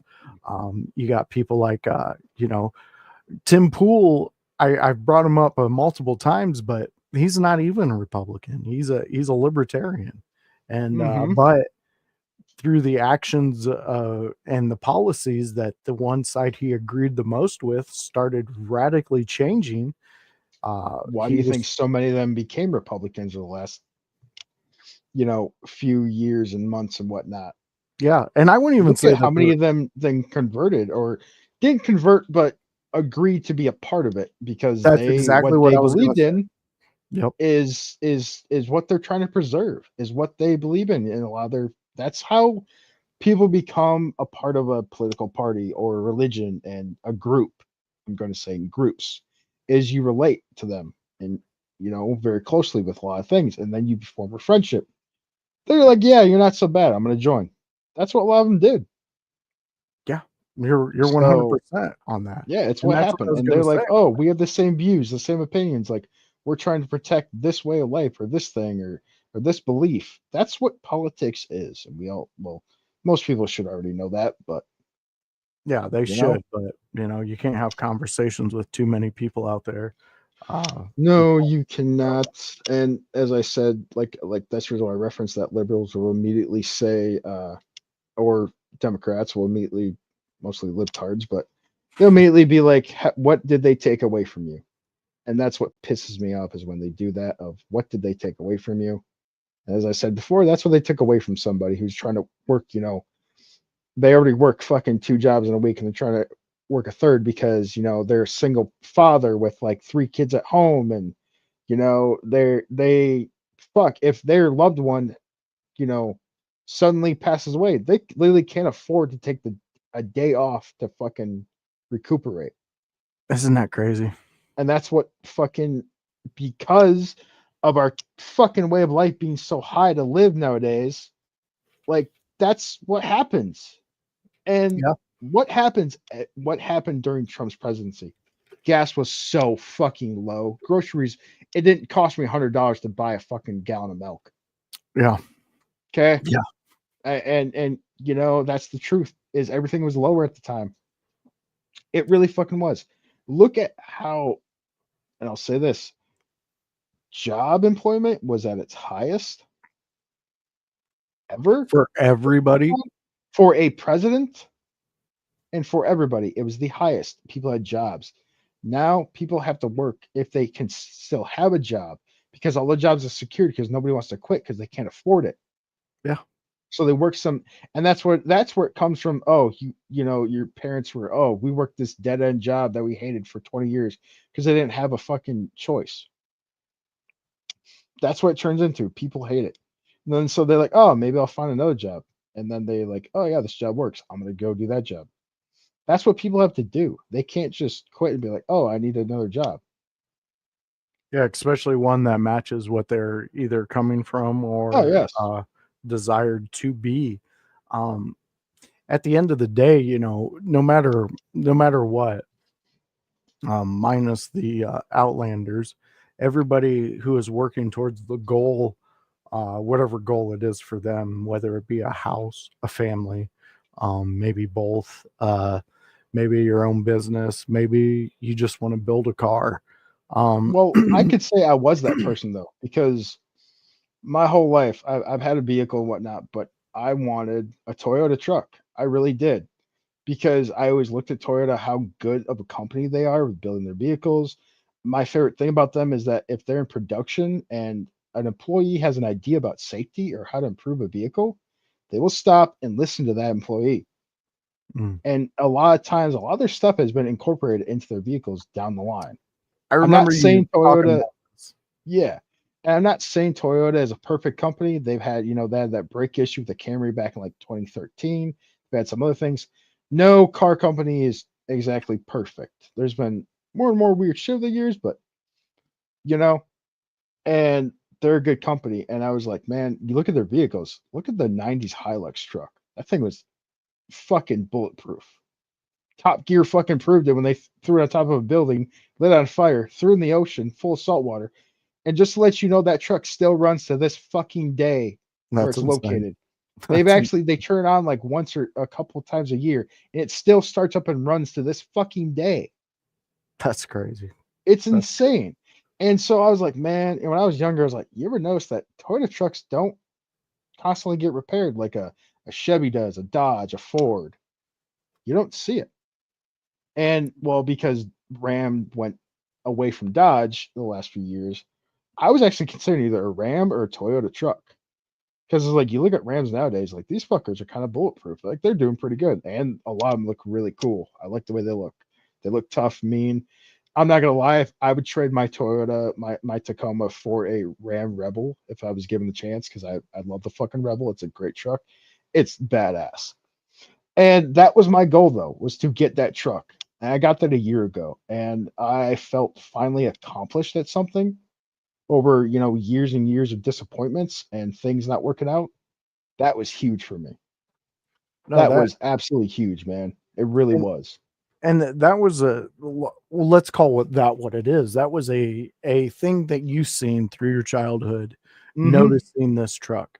So you establish young that this is a goal in my mind to obtain one of these, because I think, in my opinion, this is a status thing. Not like, Yeah. ooh, look at me having a status, but No. achieving a goal shows that you've reached it. You created that status of, this is me making my goal happen. Look, this is what you can see from that achievement.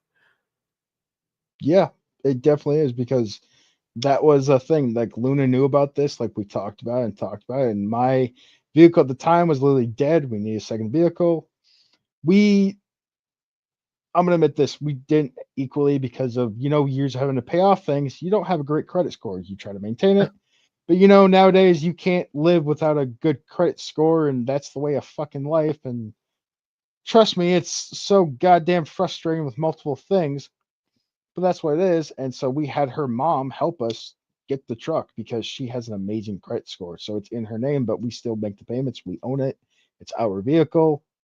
You know, that stuff. Like we do what we can. But you know, I bought a 10-year-old truck from 2016. Oh, it's a 2016 Tacoma 4x4 TRD, and it was worth 30,000 something. Cool. That wasn't my first choice, but it's what I could get. I was fine with it though. I liked it. I liked it. It took a minute to get used to it because it's color and how it is. And I'm like, yeah, this is a little weird driving this, but now I fucking love driving that truck. It is my pride and joy. I love. My cousin has said multiple times it sounds like a mini diesel, and it really does. And it sounds badass at times. I love the cold start of that thing. I love that truck to death. I really do. That's And Luna awesome. loves it too. She likes driving it because it's faster than her car. It's the thing is it's got like max torque out because it has like 378 horsepower and then like three something. It's close to it, like 360 something torque. So it's all just pure fucking torque. So it's fun to drive. And she loves the way it drives. But anyways, I love it. It's my pride and joy now. I love that fucking truck. I really do.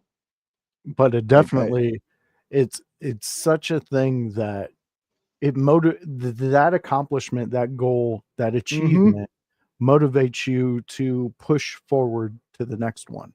Oh yeah.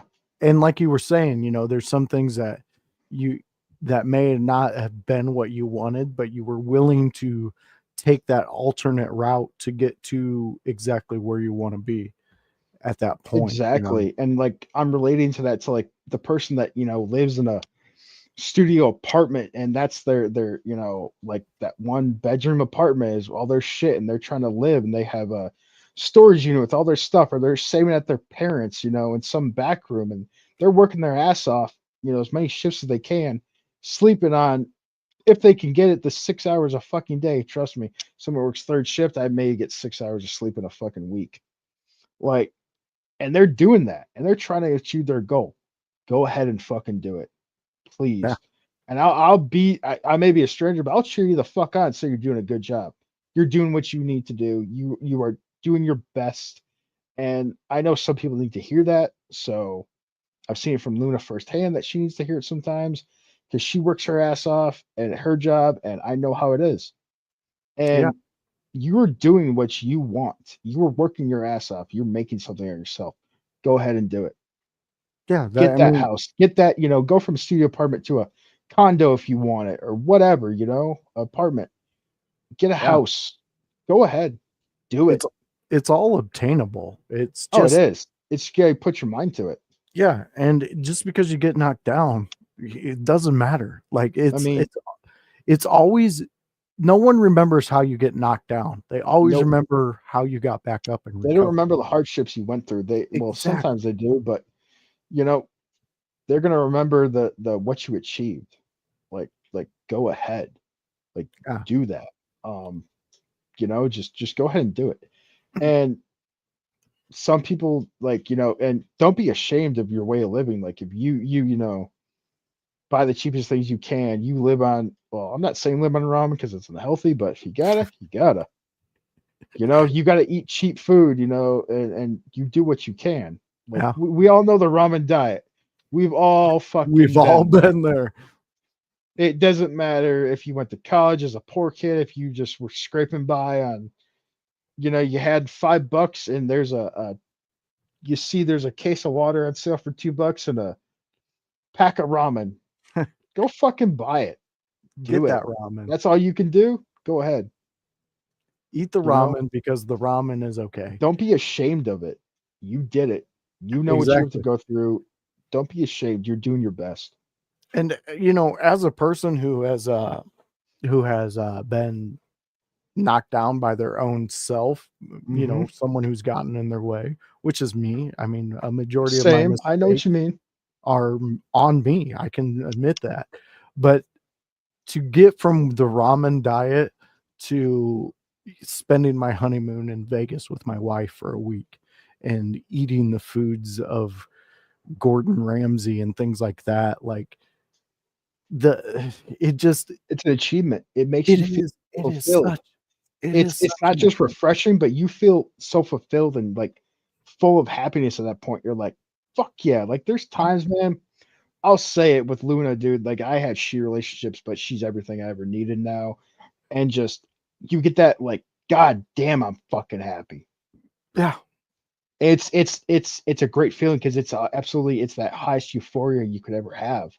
It's unexplainable feeling. We all know it. You can't explain how happy it makes you feel, and that's the best feeling. But if that's what you're looking for, and we all are, achieve it. Yeah. Work for it. Get to that Do point. it. Exactly like Vikings talking about. I get that feeling after every episode I do of this show, of my wrestling show, things like Exactly. that, because this is like an achievement for me. For me to have the ability to save up enough money to buy my laptop, to get my studio equipment, to get my studio set up, to have a place to be able to do that. Uh, it's just like it's so fulfilling, so fulfilling. I mean, it's just something that do that. If you have to find it in a small goal that you can achieve in a week, do that, because I'm telling you, even that small achievement of whatever it may be is so satisfactory. Absolutely. It really is because you could say you achieved it, and you make it a bigger goal and a bigger and a bigger and a bigger until it becomes you can sometimes become addicted to bettering yourself, and that's a good thing. Yeah. Yeah, that is. And it, sometimes it can get a little chaotic, a little nutty. Mm-hmm. But again, that's exactly what we were talking about earlier with that fork in the road. And Yeah. sometimes you got to pick that fork up and eat some ramen and make make that meal mean so much more, because I'm telling you, when I was eating that Ramsey burger, I was just thinking about all the horrible shit I've eaten my whole life and just been like, this is so much better than all of that. Oh yeah. That's like ironically, I'll say this the other day, this was actually months ago. There's a Denny's near us, and I hate the food there. I fucking hate it. And then next door, there's a new place that opened up, a nice cafe. Great food. Absolutely great food. They make their bread in house. It's fresh. Gotta love Everything they that. do there is it's such good bread too. And like they're great. I actually the owner actually had other places where he used to live, and actually I kind of know them, so I've actually kind of met him before. And he actually lives in the area that I used to live, so he's from there, but he owns the place up here. And talk to him, BS with him. Me and Luna, dude, he's a great guy, great owner. I love the dude. And every time we're there, he's like, "Oh, I haven't seen you guys in a while," or something. Please pop in. I love going there. You feel like they make you feel friendly, family wise. They do their job well. I will fucking stand on the hill. That place beats the shit out of Denny's every single day. Absolutely. And see people at Denny's, and they'll talk about, oh, they love Denny's. I'm like, have you tried the place next door? Like, go there. They're Yeah. literally next door. Go over there. Trust me. Get whatever. They make a brisket. It's a brisket breakfast burger. God, say 3 B words at Jesus once is Christ. hard. Yeah. But you can ask, hey, I don't want the egg on it, and that's what makes it a breakfast with some bacon. You just like, I just want the brisket burger. You can get that, and it's Mm. fucking amazing. A lot of their food's really good. Their stir fries, a lot of other things. They do so much there, actually. It's great. I love the place. But yeah, that's I don't remember the fuck I was going with this, but Maybe you I just had I wanted. had a whole concept and I totally scrolled off on that. I don't fucking remember anymore. This episode's been all over the place tonight. We were Yeah. starting with Appalachian. We went into politics and religion, and we covered so many bases of weird things. That became inspirational. The Yeah, end here. that's the at seas part of this Yeah, of this definitely. show. You never know where the wave is going to take us, and Fuck honestly, I no. mean, it's usually just like tonight. It's usually a really fun conversation because you get more insight onto how average people feel, Well, yeah, and because we go from talking about conspiracies to it relates to this, to this, to this, and we just talk about it. It's just you and me have a conversation with Luna joining in. She's not here right now, of course, because she had to go do something, but yeah, that's how it is here. It's well, we're having fun. and that's how it should be. I mean, it's I think that's the ultimate allure to a podcast. Joe Oh yeah, Rogan is the king of it, honestly, because he's having fun. yeah, and you're stopping in into a conversation in which Hmm. you more or less you're probably not going to hear that conversation in your everyday life. And then on top of that, people are that he's talking to are educated in that topic, or it's about somebody's life that's interesting, which that's why I like these, like for example, we'll go off of one that we all watch, Lou. The allure for me to Lou is it's like a radio show And we've that I talked about this remember, before. Yeah. yeah, that I remember watching or listening to when I was in my teenage years, you know. I liken it to Man Cow in the morning and waking up to that and hearing him and hearing all the different weird shit, the drops that they were doing, things like that. It's Yeah. like it's almost like ADD in production. And I love that because that works with my brain. My brain chemistry is like I a know what loose you mean. show. You Yeah. know, it's just fire. I got so many things going on like this. Like you would think that people who start a conspiracy show would be like, you know what? These are the topics. This is what we're talking about. We're not drifting off there. But We're not no, that coordinated. exactly. And our We're AD, not. my ADHD kicks in, and I'm just like, you know And what? then the mind plays off of yours, and then we just keep scrolling. So, but I Exactly. mean, But I know what you mean about Lou too, though, because it's how I met him. It was 2 years ago, and something is like I was watching, and because it was because of Wembley, and then he like rated him one day, and I think it was Stevie as well. Um, but yeah, I attached to Lou and like became one of my best friends now, and it was his stuff. He talked to you as like individually talking to you, not just everybody. Like he responded to you and made you feel included immediately. yeah, And he had that aura about it. And it was refreshing for somebody to do that and not just wave you off like, I'll reply to you eventually. I might not. You yeah, know, given that okay, no knock to Lou that I know he doesn't have enough of a following at once or viewers to for that to happen, but he never lost his humanity is the yeah. best way to put it. Well, And and he we've did both that very been in there. well. Yeah. Yeah, I agree with you 100%, but we've both been in there where there's like yeah, an influx of like 20 to Oh 30 yeah. people on already 14 to 20 watching, and then he does respond. Like Yep. he will stop in mid talking to his regulars and respond to them. And honestly, that's that again, like what you're saying and I'm saying, that's what attracted us to his Mhm. type of programming, his type of showing us his world, you know. It's almost like the Wayne's World. You're sitting in the basement and only one's in there, you know, Yeah. trying to Yeah. Because I entertain. mean, yeah, I understand that because like joining him for a couple streams and then he's like later on, he's like, hey, you're in here quite a bit and you kind of keep people in check. Like, do you want to be a mod? I was like, sure. I'm not a mod now because honestly, with his I mean he only streamed for the first time in a while, but I don't have the time to be a mod anymore. I work Yeah, nights. I don't have that time. So that's on my fault, but he understands that. We've been over it. There's no hard feelings. That's how it is. I'm way too damn busy for anything. I have time for this on tonight because I don't work tonight. So that's just why I have time on Saturdays to do this, unless of course there's a frontline event, but that's yeah, different. Or we have something going on, or you have something going on. That's different. But yeah, I just didn't have time. So, but I enjoyed my time of being his mod, doing the things we did together. I mean, the first time I actually talked to Lou was playing that DC Universe game, that the Smash Bros version of DC yeah, Universe. yeah, yeah, And like we loved it. Oh god, we had a blast the first time. And like more and more, like, hey, play COD. Okay, joined in. More and more. And then we did TNT, and then you came around. And that's where we are now. yeah, And then we went to this point know about each other, and we wouldn't know that mutually our buddy Kevin is going to be in Frontline Pro this month. Like it all became full circle in a weird fucking way. And like we said before, wrestling is a small, weird connecting world.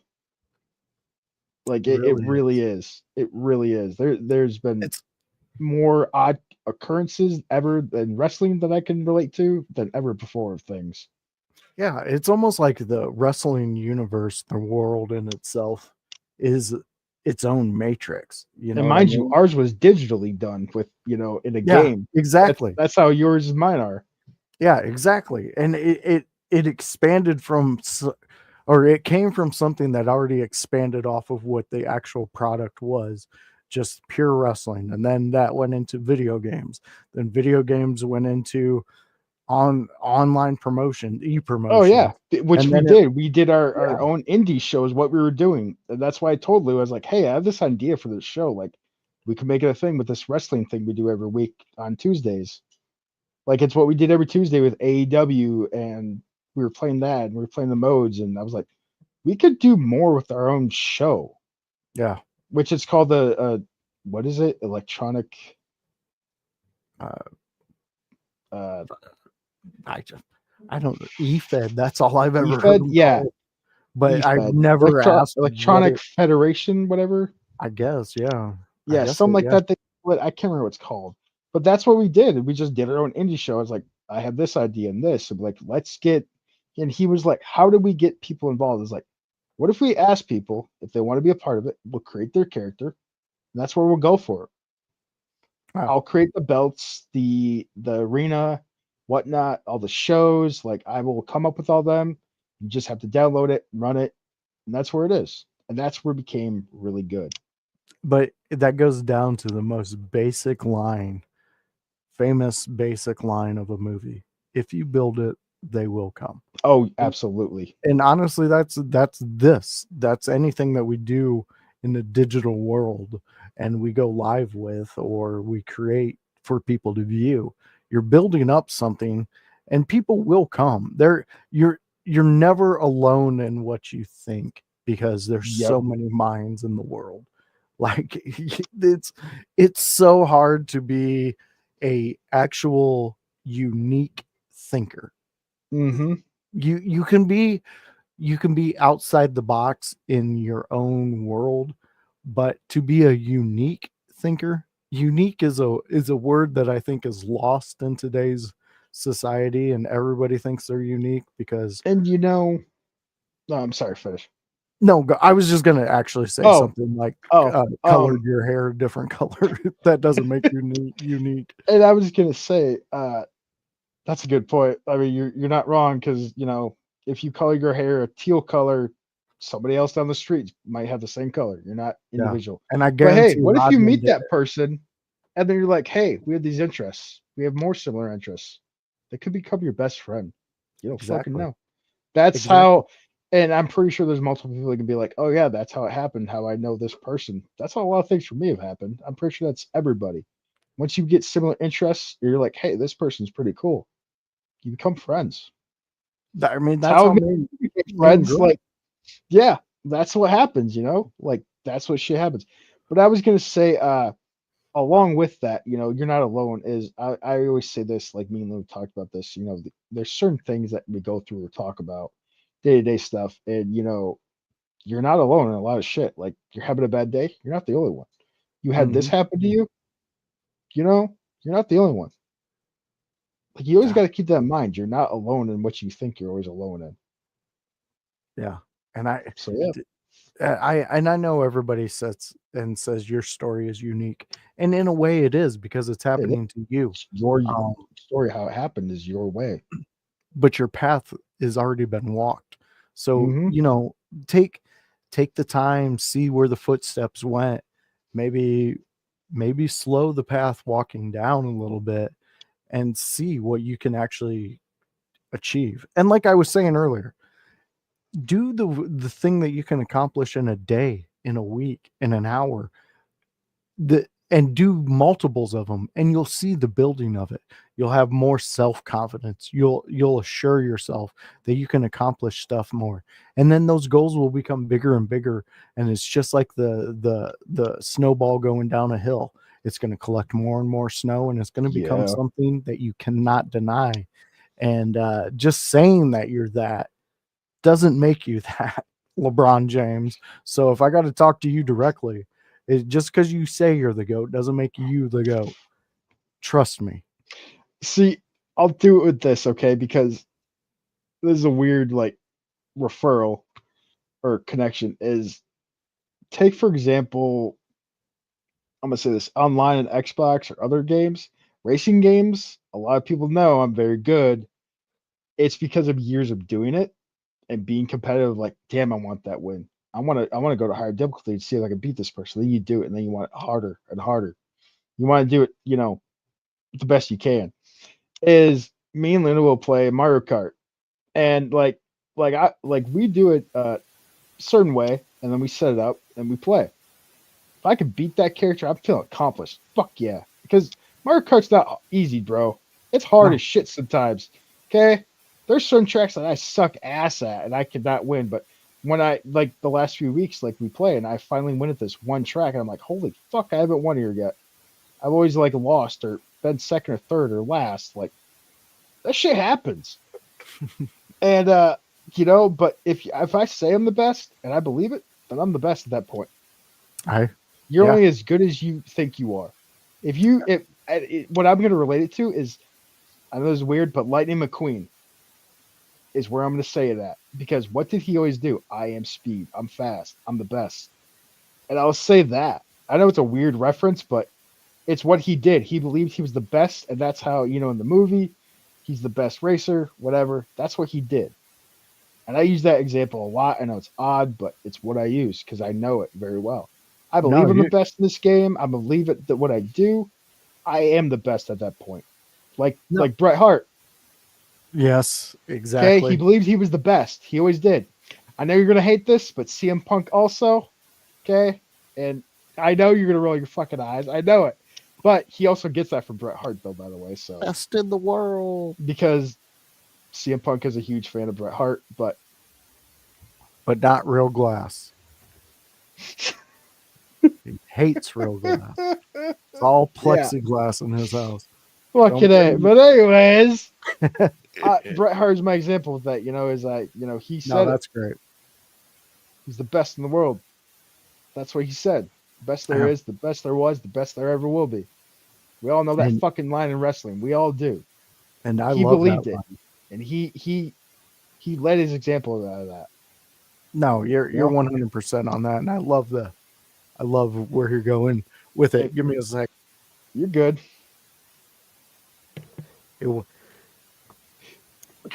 There it is. I Okay. see you look at the light too. I see you look at the light. You're like, I'm gonna sneeze.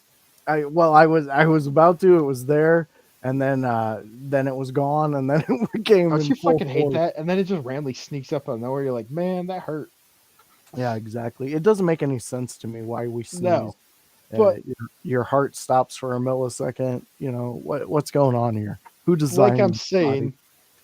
if you believe you're the best, then you are the best at the time. Yeah. No, I agree Believe with it.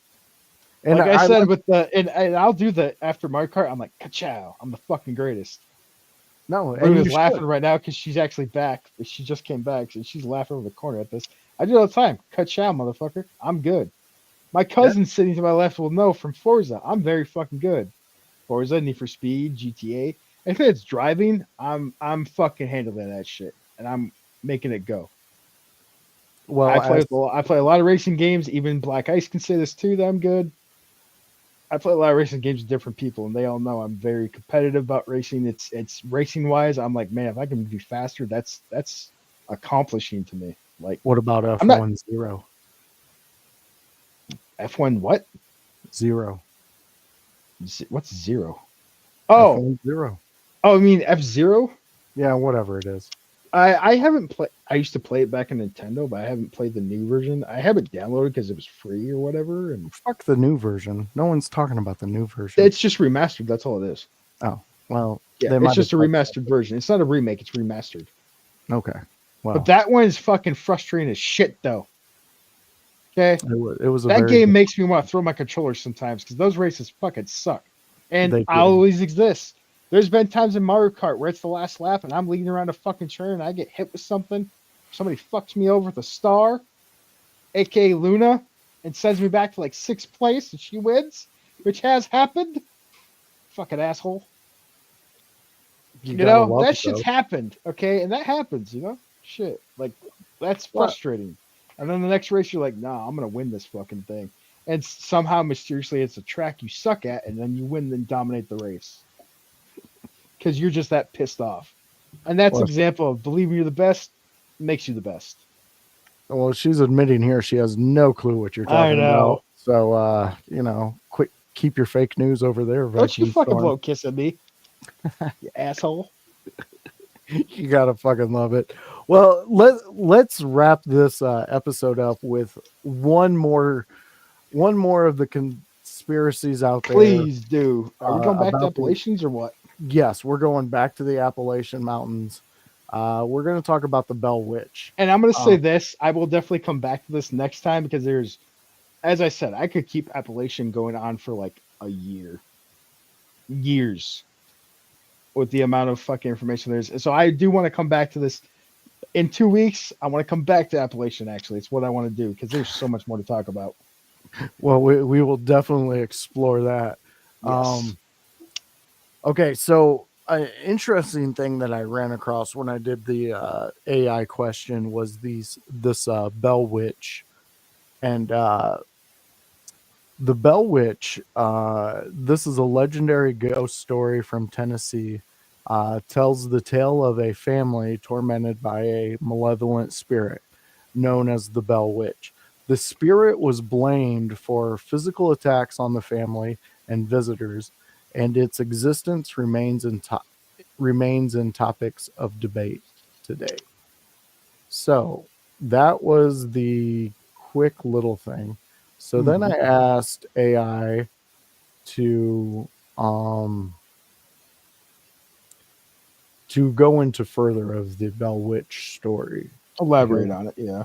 Yeah, I wanted to get more of it because it intrigued me, because I know, like the Blair Witch, there was inspiration drawn from this. There's the actual events out there, but to continue the story and things like that, I know they took a little bit from the Bell Witch.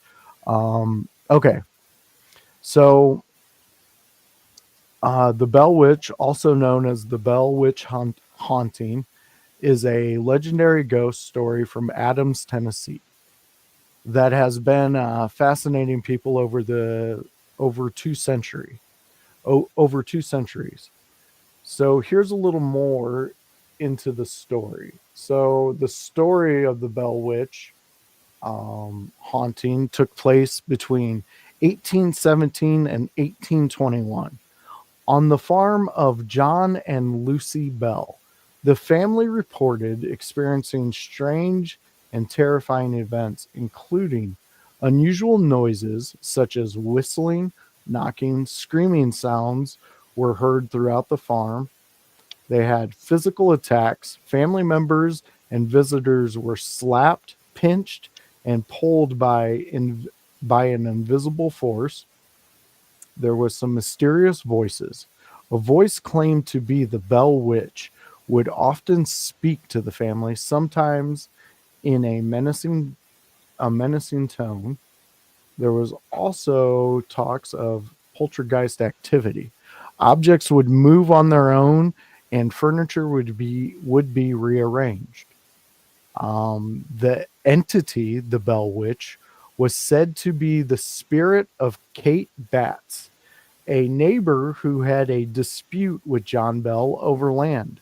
However, the entity itself claimed to be the spirit of a woman named Kate Bates, but also referred to itself as the witch or simply I.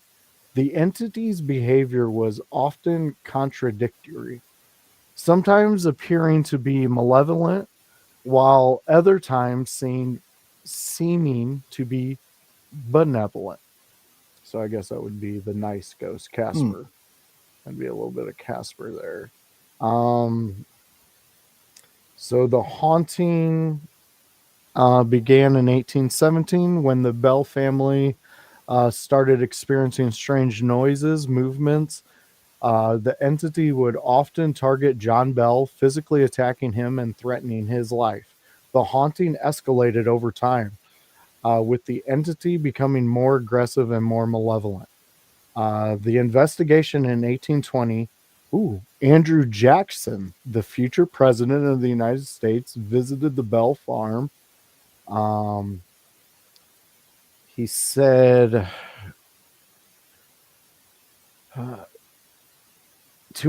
he was there to investigate the haunting. Jackson's party reported experiencing strange occurrences, including being physically attacked by the entity.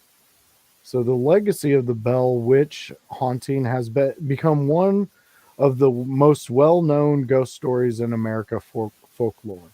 It has inspired numerous books, movies, and TV shows. The Bell Witch Cave, located on site of the original farm, is now a popular tourist attraction. Several theories have been proposed to explain the Bell Witch haunting, including ghost or spirit. That's obvious. Poltergeist is another theory, which we heard.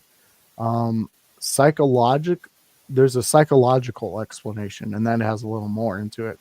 Says another theory proposed that the haunting was a result of psychological factors such as stress, anxiety, or even a form of folly, a shared delusion disorder. Oh, so okay, so this disorder that I guess that a whole family can share, or group of people, is called folia familia. What the fuck? Folia familia. But I think it's Italian. It looks Italian. Regardless of the explanation, the Bell Witch haunting remains one of the most fascinating and enduring ghost stories in American history. So what do you think about that? I'm pretty sure I've seen a movie that's based on this, or a trailer of it, about a whole, just a few years ago, I thought, like 3 years ago, maybe, about this. But I'm thinking of one where it was coming for the baby or something, and they were scared of that or something. I can't remember. Some spirit that wanted the baby. And it was in like 1800s, like it was, some farm and everything. And recently it came out, I think. I thought maybe it's based on this, but I've seen a movie or something based on it. As far as Blair Witch goes, I don't remember that movie. I remember seeing it young, and I'm not a fan of Blair Witch. I kind of think it's a dumb story. The movie's dumb. I really do. It's as bad as Scream to me. It's one of the worst horror movies ever. Scream. You're a worst horror movie ever. No, Scream is fucking trash. It's predictable. It wasn't even scary. It's the worst jump scares in the fucking world. Whatever. It was predictable. I hate Scream with a burning passion. Don't worry, Black Ice hates me for this too, so I'm not a fan of Scream. I need real horror. I love John Carpenter, but like, what the fuck? Or Wes Craven. Well, bad.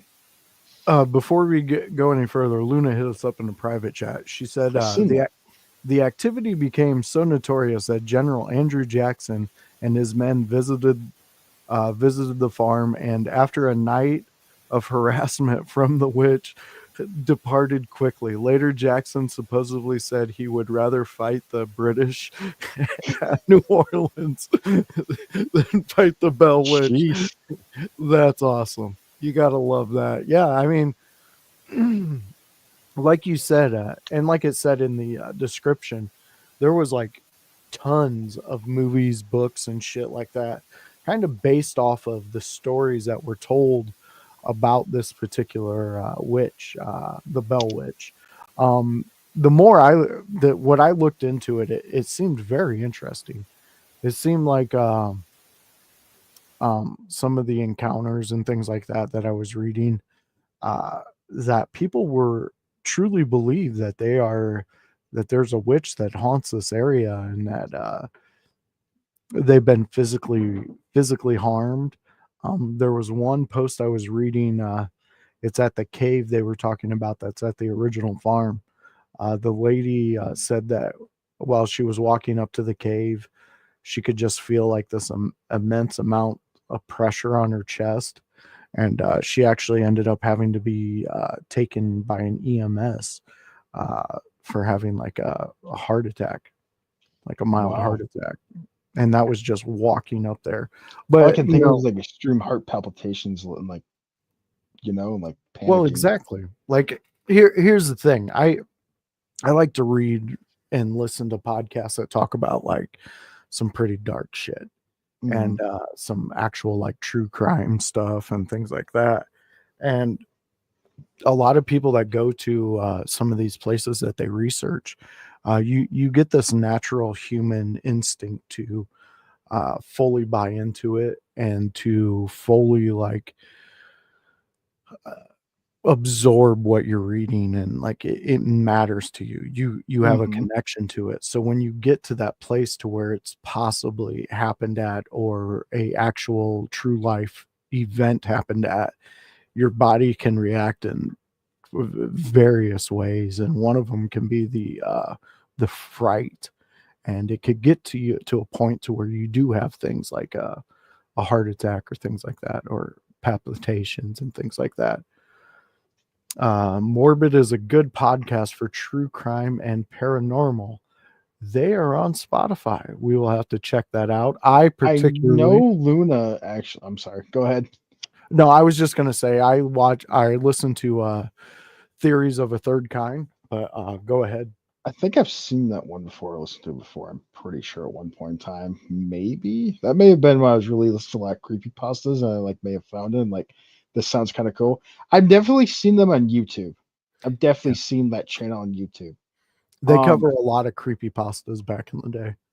yeah, I was gonna say I'm pretty sure Luna has a book from a podcast that talks about stuff. Yeah, she's non. Yes, I was like, okay, yeah, because she has a book about a podcast that she listened to. And she bought the book from the author, from the one of the people on that. And I remember she told me a lot of cool stuff about it. Yeah. There's some stories. I don't remember anything right now, but I remember she told me shit, and we had a good conversation about it. I don't remember the fucking stories, but I remember it was really cool to learn about. And yeah, it was a podcast she knows and talks about. Now she'll type it because I know her. But yeah, no, there's been some stuff. I mean, like, I guess I don't really listen to as much podcasts about it. Sometimes I have in the past. I just like watching like more YouTube videos about the stuff and learning about it in like a video. Kind of like the that wartime stories channel that I sent you, like Hmm. his stuff. I love it's like listening to somebody tell a story, and that's what it is. And I love the fucking channel. Well, He got and better and better at it over the years, but he got way better now. And the way he tells his stories is so good. I love it. and that's why I like uh Conspiracies of the Third Kinds podcast, because that's how they do it. They find a story, and they break it down. They tell the story, and then they give their opinions, and then they give the facts and findings, and then the final thing. But the meat of it is them telling the story. They've covered multiples of the creepy pastas. They cover a lot of the stuff I talk about. Their best one that I absolutely love, and hope a lot of people go and check out. And again, this is Conspiracies of the Third Kind. They have a Project Bluebeam episode back in, I believe it was 2023 that they did. That is perfect. You need to check it out because it talks about a lot of what we're seeing today, and it also explains what will happen after. Um, we all might as well just kind of figure out the idea that the one world government will be here. Um, and ultimately, if if there is a alien race and things like that, I mean, it makes the most sense to have a one world government for the world, but that's for another episode. Mhm. But yeah, I mean, the Project Bluebeam episode is fantastic, but they cover a lot of things. But I know I know for my interest, the Blair Witch became more interesting to me once I played the PC game of it. I've Uh, seen the game on Game Pass, and I was always gonna play it, but then I just didn't get around to it. I wanted to. I've seen some gameplay. It looked pretty fucking good. because they dive into the story, like Yeah, it's not the of movie shit. It's the actual exactly. like. Isn't based on the book? I believe so, and I really Because I remember people saying that's nothing like the movie. It's completely different, and like it was a better story. Because I heard multiple times the game is what should have been the movie. yeah. Oh yeah. And I think they did a series of the games too. Like there was different stories you could buy. I Yeah. remember buying the main one and playing that when I was younger, but I also remember going to the movie theaters and watching it. Oh, I thought you meant the game that came out recently, the last few years. Oh no, no, no. No, I'm Yeah, talking about I thought you meant that. I didn't know there was another one. Yeah, I didn't know that there was older games. That's like the Thing remake just happened, and I bought that. I've been playing the fuck out of it. I'm kind of stuck in a part right now, but for the first day, I was playing that like nonstop. So I'm on the same level of like gaming. Like I wanted to play it 20 years ago. Now I get to on a new console, so I'm kind of into that. So I get what you mean. But sweet. yeah, no, I didn't know there was older games made of it. I Oh didn't yeah. know that.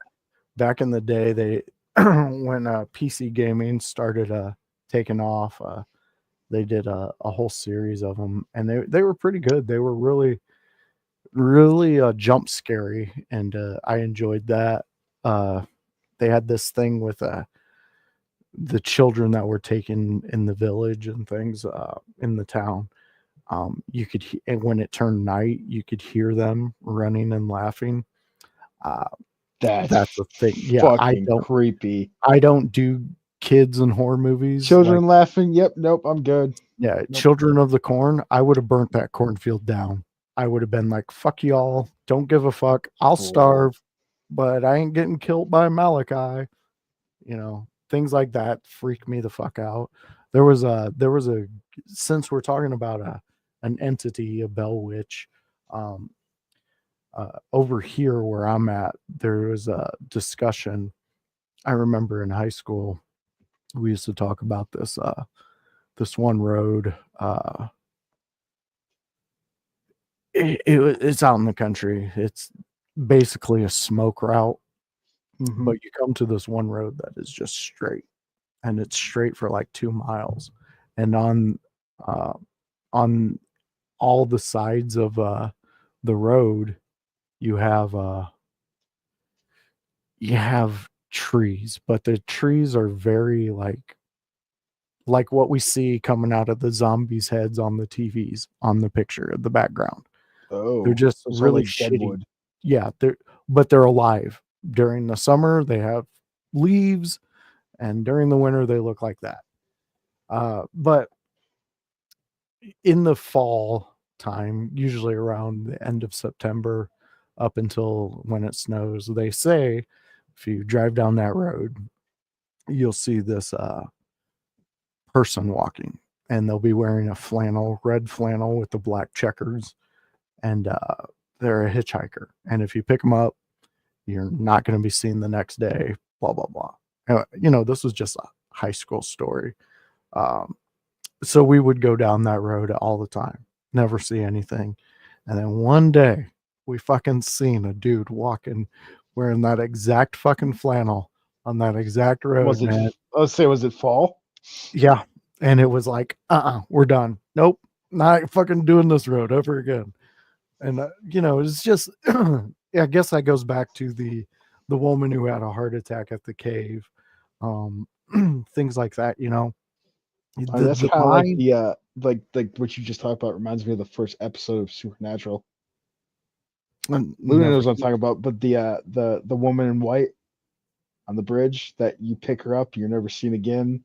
I've heard Uh, these stories like 1,000 times. These are all across, like pretty much every state has one of these.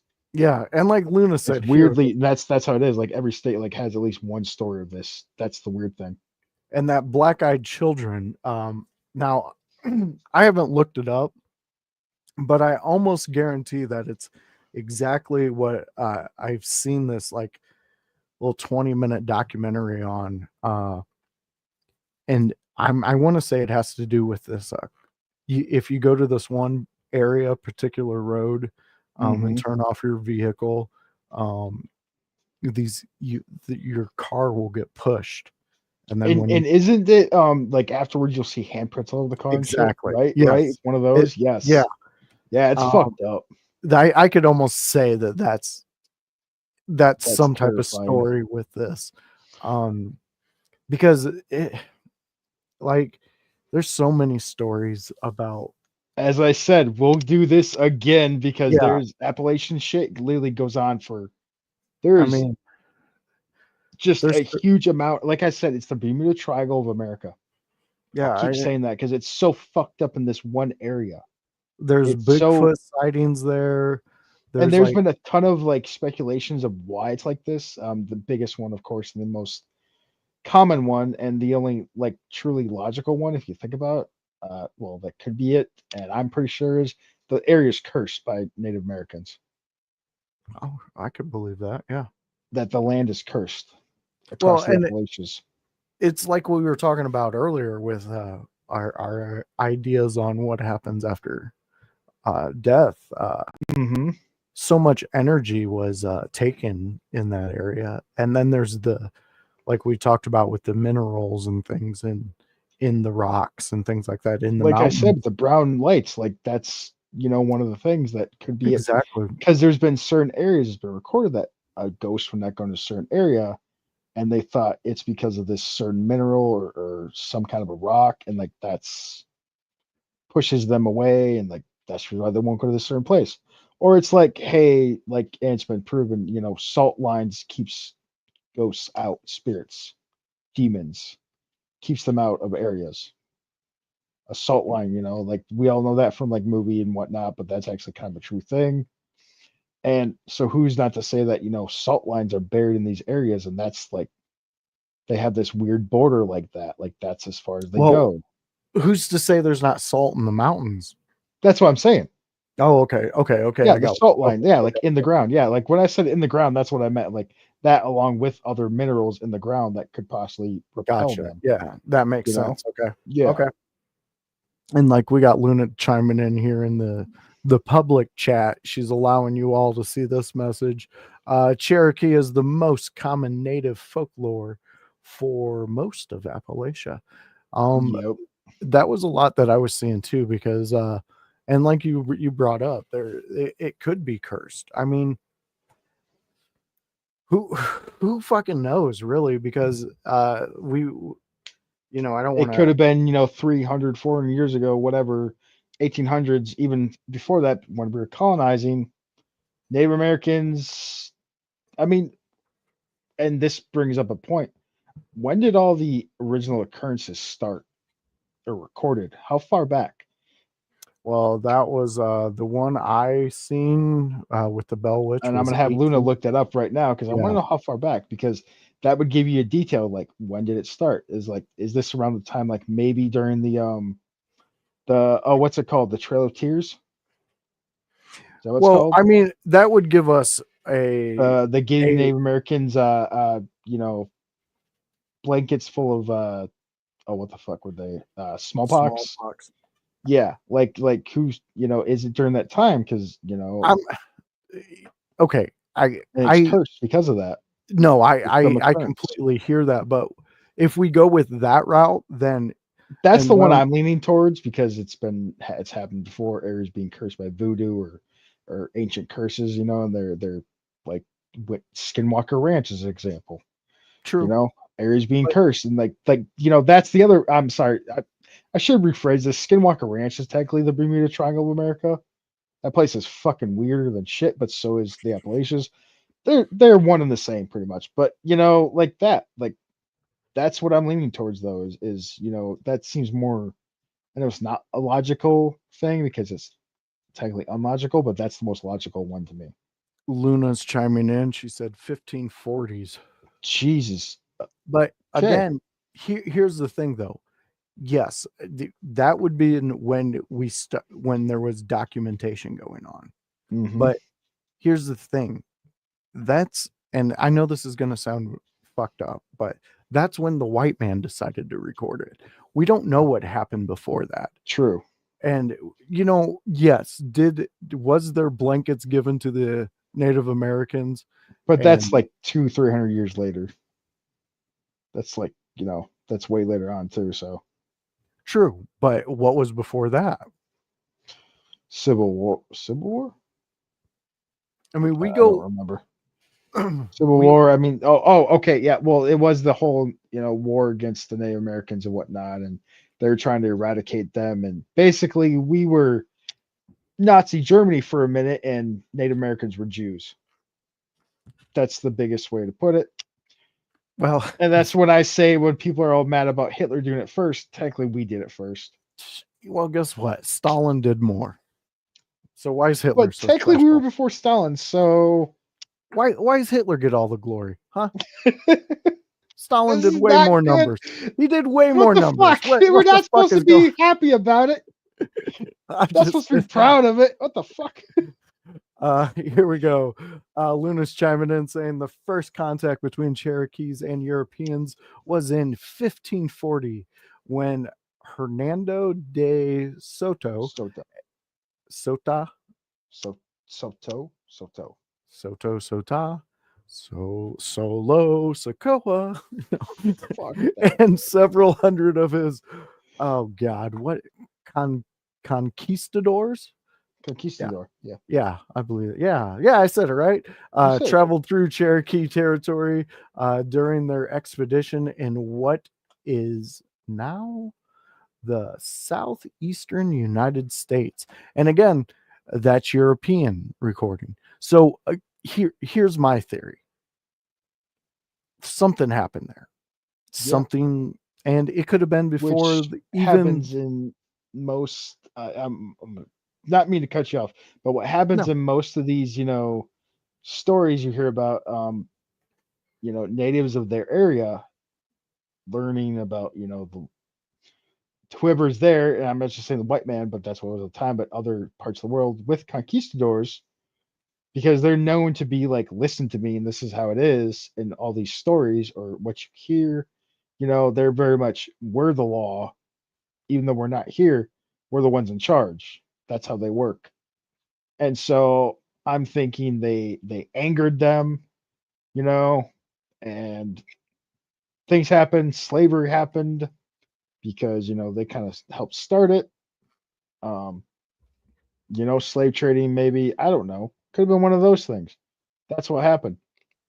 And then you that piss off definitely could. the elders and they say nope just to make sure this happens. Because think about it. Have you ever heard of Native Americans there being having troubles with the supernatural? I'm just saying, maybe they cursed the ancestors of whoever else isn't from this land, and that's But- the troubles.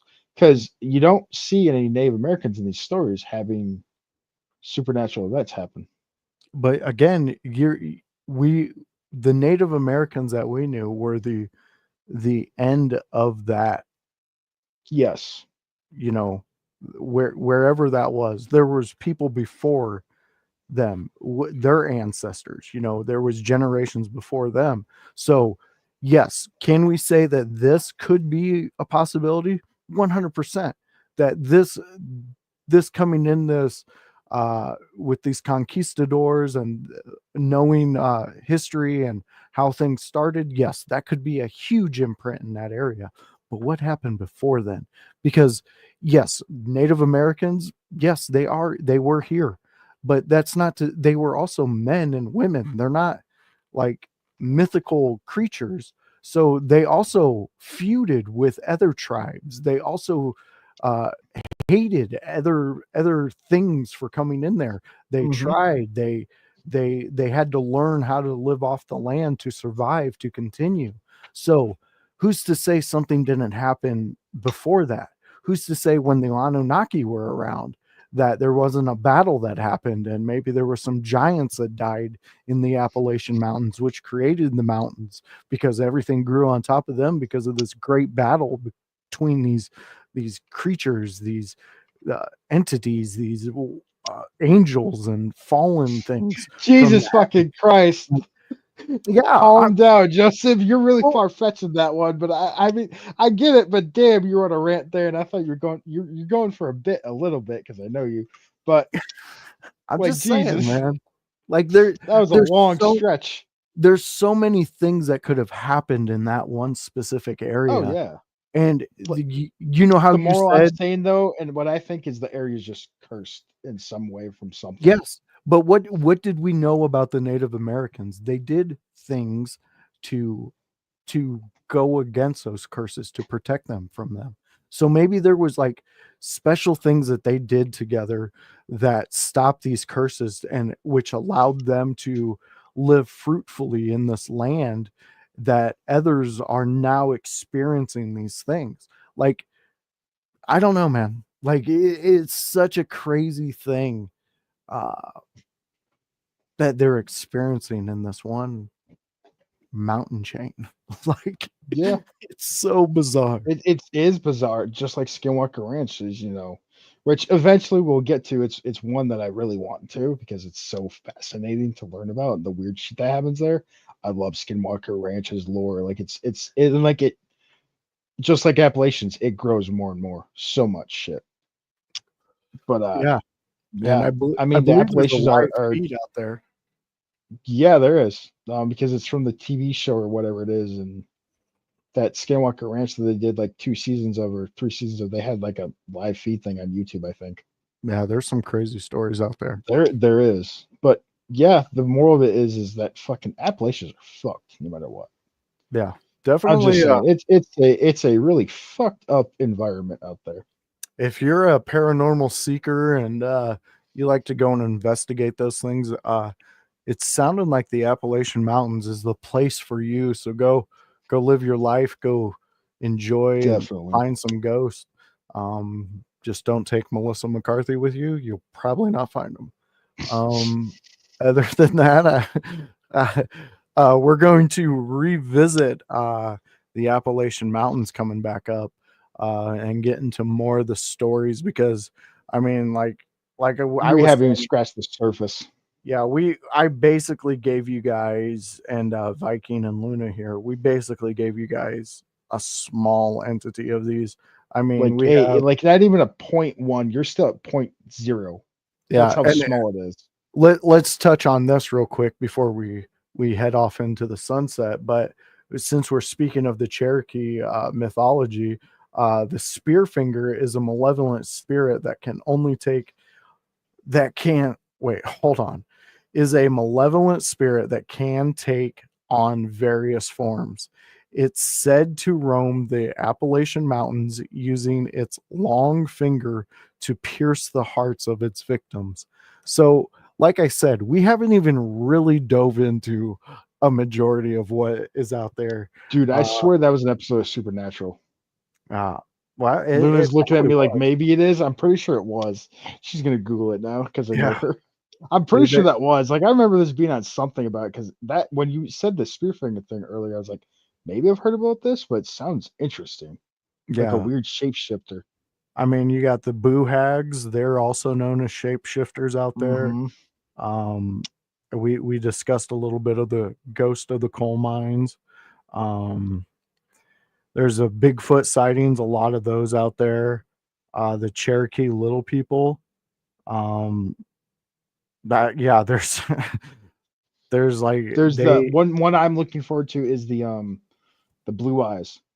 That's the one I really looking forward to. the blue eyes. Which yeah, I can't remember what it's called again exactly. I know Luna's gonna type it in. It's a Native American thing. The blue-eyed people or moon-eyed people. That's what it is. Which is actually so I like it pulled up a memory for me there or when Luna mentioned it before was about an episode of you ever seen that Marvel's What If that's on like Disney Plus? No. There was a whole episode about this Native Americans and I have to rewatch it to explain it, but I remember that being a thing that the Moon Eye thing was a like their way of life and like they were special people to them in this episode. I think it was the What If of Marvel. Pretty Hmm. sure it was. I remember seeing the whole entire like animated episode. I'm Huh. pretty sure it was the What If series. And like she's like a superhero, and I was like, this is cool. And when she told me the story with the or the Moon Knight people, I've heard other ones. I've heard stories. I just don't recall what it was exactly. But yeah, it's very interesting. And Luna is going to explain all about the Moon Knight people next time. That's her thing. She's interested in this. This is her thing. I'm going to let her take it completely from this. She'll explain the next supernatural side of this podcast. Okay. Awesome. I can't wait for that one. Yeah. Definitely we're going to check into a lot more of these. There's quite a few things, and like we've been saying, we only touched like a few of these. There's some other ones that get a little more intense. I mean, like we talked about the Spearfinger, the Boo Hags. We'll get more into the ghost of the coal mines and things like that, because the stories get pretty intense with a lot of the people. But outside of that, my friends, this has been another great one. Viking Storm, Luna, do you guys have anything you want to shout out? Anything you want to get out there and let the people know about? I mean, we aren't exactly those kind of people. We're normal day-to-day people, you know. I mean, only cool thing is happening is, I guess, you know, is the show that Kevin's going to be at, and that's fucking awesome. Like we said last time, you and me talked about it, it'd be cool to see him in Frontline, which is like a, you know, that's fucking awesome. Yeah. I'm going to actually get to see Kevin wrestle, which is cool to me. Yeah. Like I said, I wanted to see it before, and I didn't, you know, I don't know if he'll miss it, but he probably will miss, you know, Criff walking with that green snake cane he had. You probably will, but I will say this: you're going to enjoy the psychology that he puts into these matches too. We found a diamond out there, and Kevin Calloway is its cut, and he's just so fantastic in all he does. Him and Annie just, they really And represent. she's doing that great film. as one of the announcers. She's having a great time. She looks like she's having fun, and you can She tell is. because she got to interview Kurt Angle and The Godfather. Yeah, She's gonna probably interview Mustafa Ali, of course. She interviews a lot of them for her show, so yeah, she's it's getting cool to see it. some fantastic opportunities out there. Yes, And Annie O'Neill, go check her out. She's part of the In Your House crew, which is what I'm a part of. Luna, we're going to give you some. Do you have anything that you want to shout out? I know you do the Frontline Pro little pictures here and there. she used to. She did it like a year ago for one event because actually there was a snowstorm down by you guys in Indiana and Ohio a year ago. That was actually the end of December. It's when it was literally a year ago when you guys had that bad snowstorm down there.